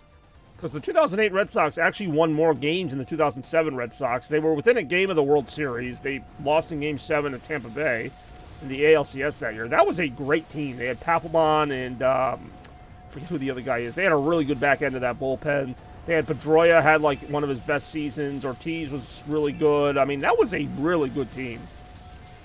They got Jason Bay to replace Manny Ramirez, and Jason Bay actually was probably his best season, one of them. So, I mean, that was a really loaded team, 2008's team. They still had, I want to say Kurt Schilling might have been on the team. He might have been like on his last year. John Lester had a really good year. That was a very stacked team that, unfortunately, just ran into a better Rays team. They fell behind 3-1 in that series. They ended up coming back to make it a series. Sammy Sosa, all right, apparently Sammy Sosa changed what race he is.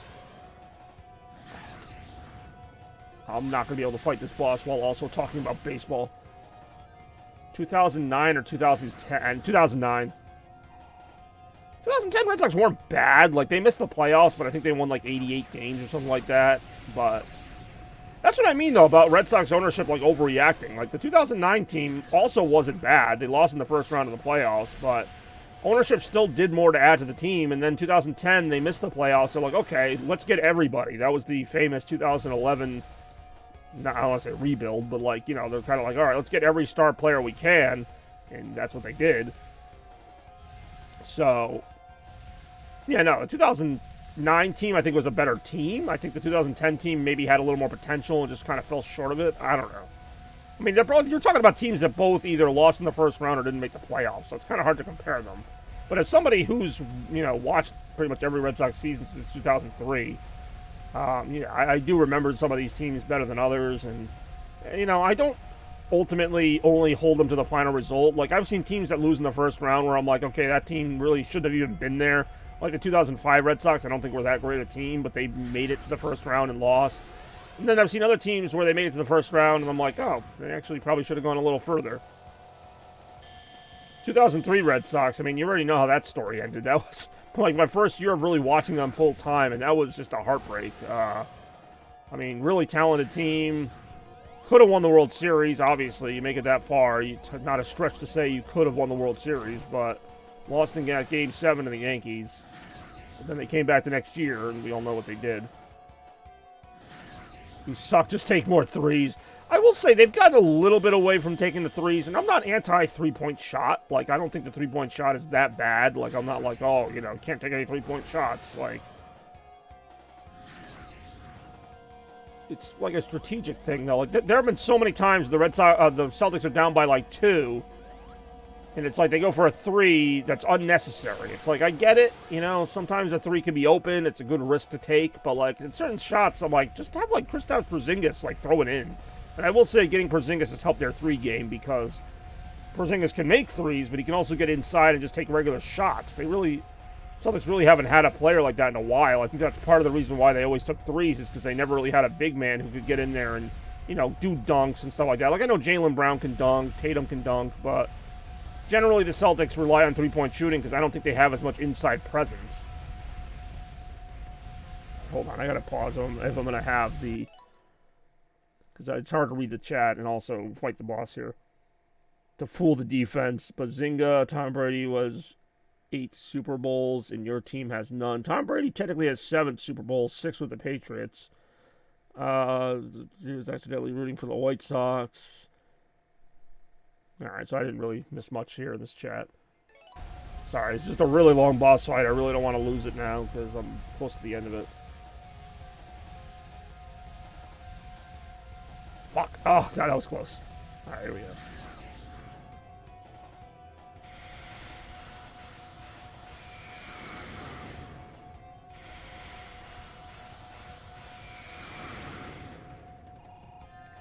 ...2016 Red Sox, I actually thought that's an example of a team that I thought underachieved. I thought that team was actually really good. That was Ortiz's last year, which I know that's kind of just a like feel-good thing, but like I thought, like, you know, win it for Ortiz. I actually kind of believed in that. Like, Ortiz like won them so many big games in his career, and I felt like the team kind of let him down in that last season. Not that they had to win the World Series for David Ortiz, not that David Ortiz losing a sleep over not winning a 4th World Series, but that team won a lot of games. I think they won like 95 games. They were a good team. I'm not going to say they were a great team, but like they should have beaten the Cleveland Indians that year to get to the ALCS, and I think they would have played the Blue Jays, I think it was. But, yeah, anyway. This has been an interesting segment, actually. I like talking about the Red Sox, like, you know, good or bad. I mean, like, I don't completely forget about the teams. Like, just because I say I don't care, I obviously care a little bit. But I can't really get excited about a team that doesn't do anything. 2017 Red Sox were basically the 2016 Red Sox, but with more pitching. That's what I mean about them getting, like, reactionary. They're like, okay, we didn't win in 2016. Let's get Chris Sale. Let's get, you know, Craig Kimbrell. Let's get, like, actually, no, they had Craig Kimbrell in 16. Like, they made moves. That's why I used to care about the Red Sox. It's like, they would look at the things that didn't work, and they would make them work. They would say, all right, let's get a better hitter. Let's get this, let's get that. Like, you know, when they lost in 2017, not that this was the reason they lost, but they didn't have a lot of power hitters. They got JD Martinez. Like, they react to what happens. Now they're just like, whatever. We don't care. But basically, yeah, the 2017 Red Sox was almost identical to 2016, except they had, like, worse pitching slightly. 2018 Red Sox won the most games in franchise history and won the World Series, so I don't really have to say much about that team. But anyway, we're going to get it ready here. I'm going to wrap things up for today. Oh, we got one last thing here. We got Sonic versus the Shark, so I'll go ahead and fire that off real quick. All right, we got to the pretty much. But, 2020 Red Sox, they were what they were. All right. Sonic versus the Shark. I'm going to move this right now because I can already see this being a disaster waiting to happen. All right. It's really weird doing this at the end of a stream. Sonic versus the Shark. Hold on, buddy. It's Easter. We don't have to fight. Well, what do you think we should do? I don't know. Want to grab some chili dogs? Yeah, all right. Well, you know, fans did pay for this. Yeah? Well, what do you think we should do? I think we should at least make it look convincing. All right, what do I, like bite you on the arm or something? Yeah, that's a little hard. All right. Maybe I start punching you a little bit. All right, start punching you. All right, here we go. All right, so like maybe go like that. Oh, okay, that was a little harsh there. That was a little harsh. So you think that was a little much? Oh, I thought we were trying to sell it. Maybe do like a little tail whip or something. Get it? What are you trying to do here? All right, come on. Let's go get some Easter. Let's get some Easter ham here. Oh! All right, well there you go. I don't know who won that one. I really don't. Sonic just be over here chilling, like, yeah, whatever. But, yeah, I appreciate everybody watching a little Easter 2024 stream. Got one last Sonic versus the Shark in there. Hope you had a great month of March. Whatever. Hope you had a great month of March. And thanks for watching once again, everybody, and for supporting the Chaos Blur Network. We'll have a lot of fun games coming up pretty soon. Yeah, he really might. But, yeah, we will see you in the next one. Happy Easter 2024, everyone. Thanks for watching so much. Stay chaotic. Blur out. Chaos.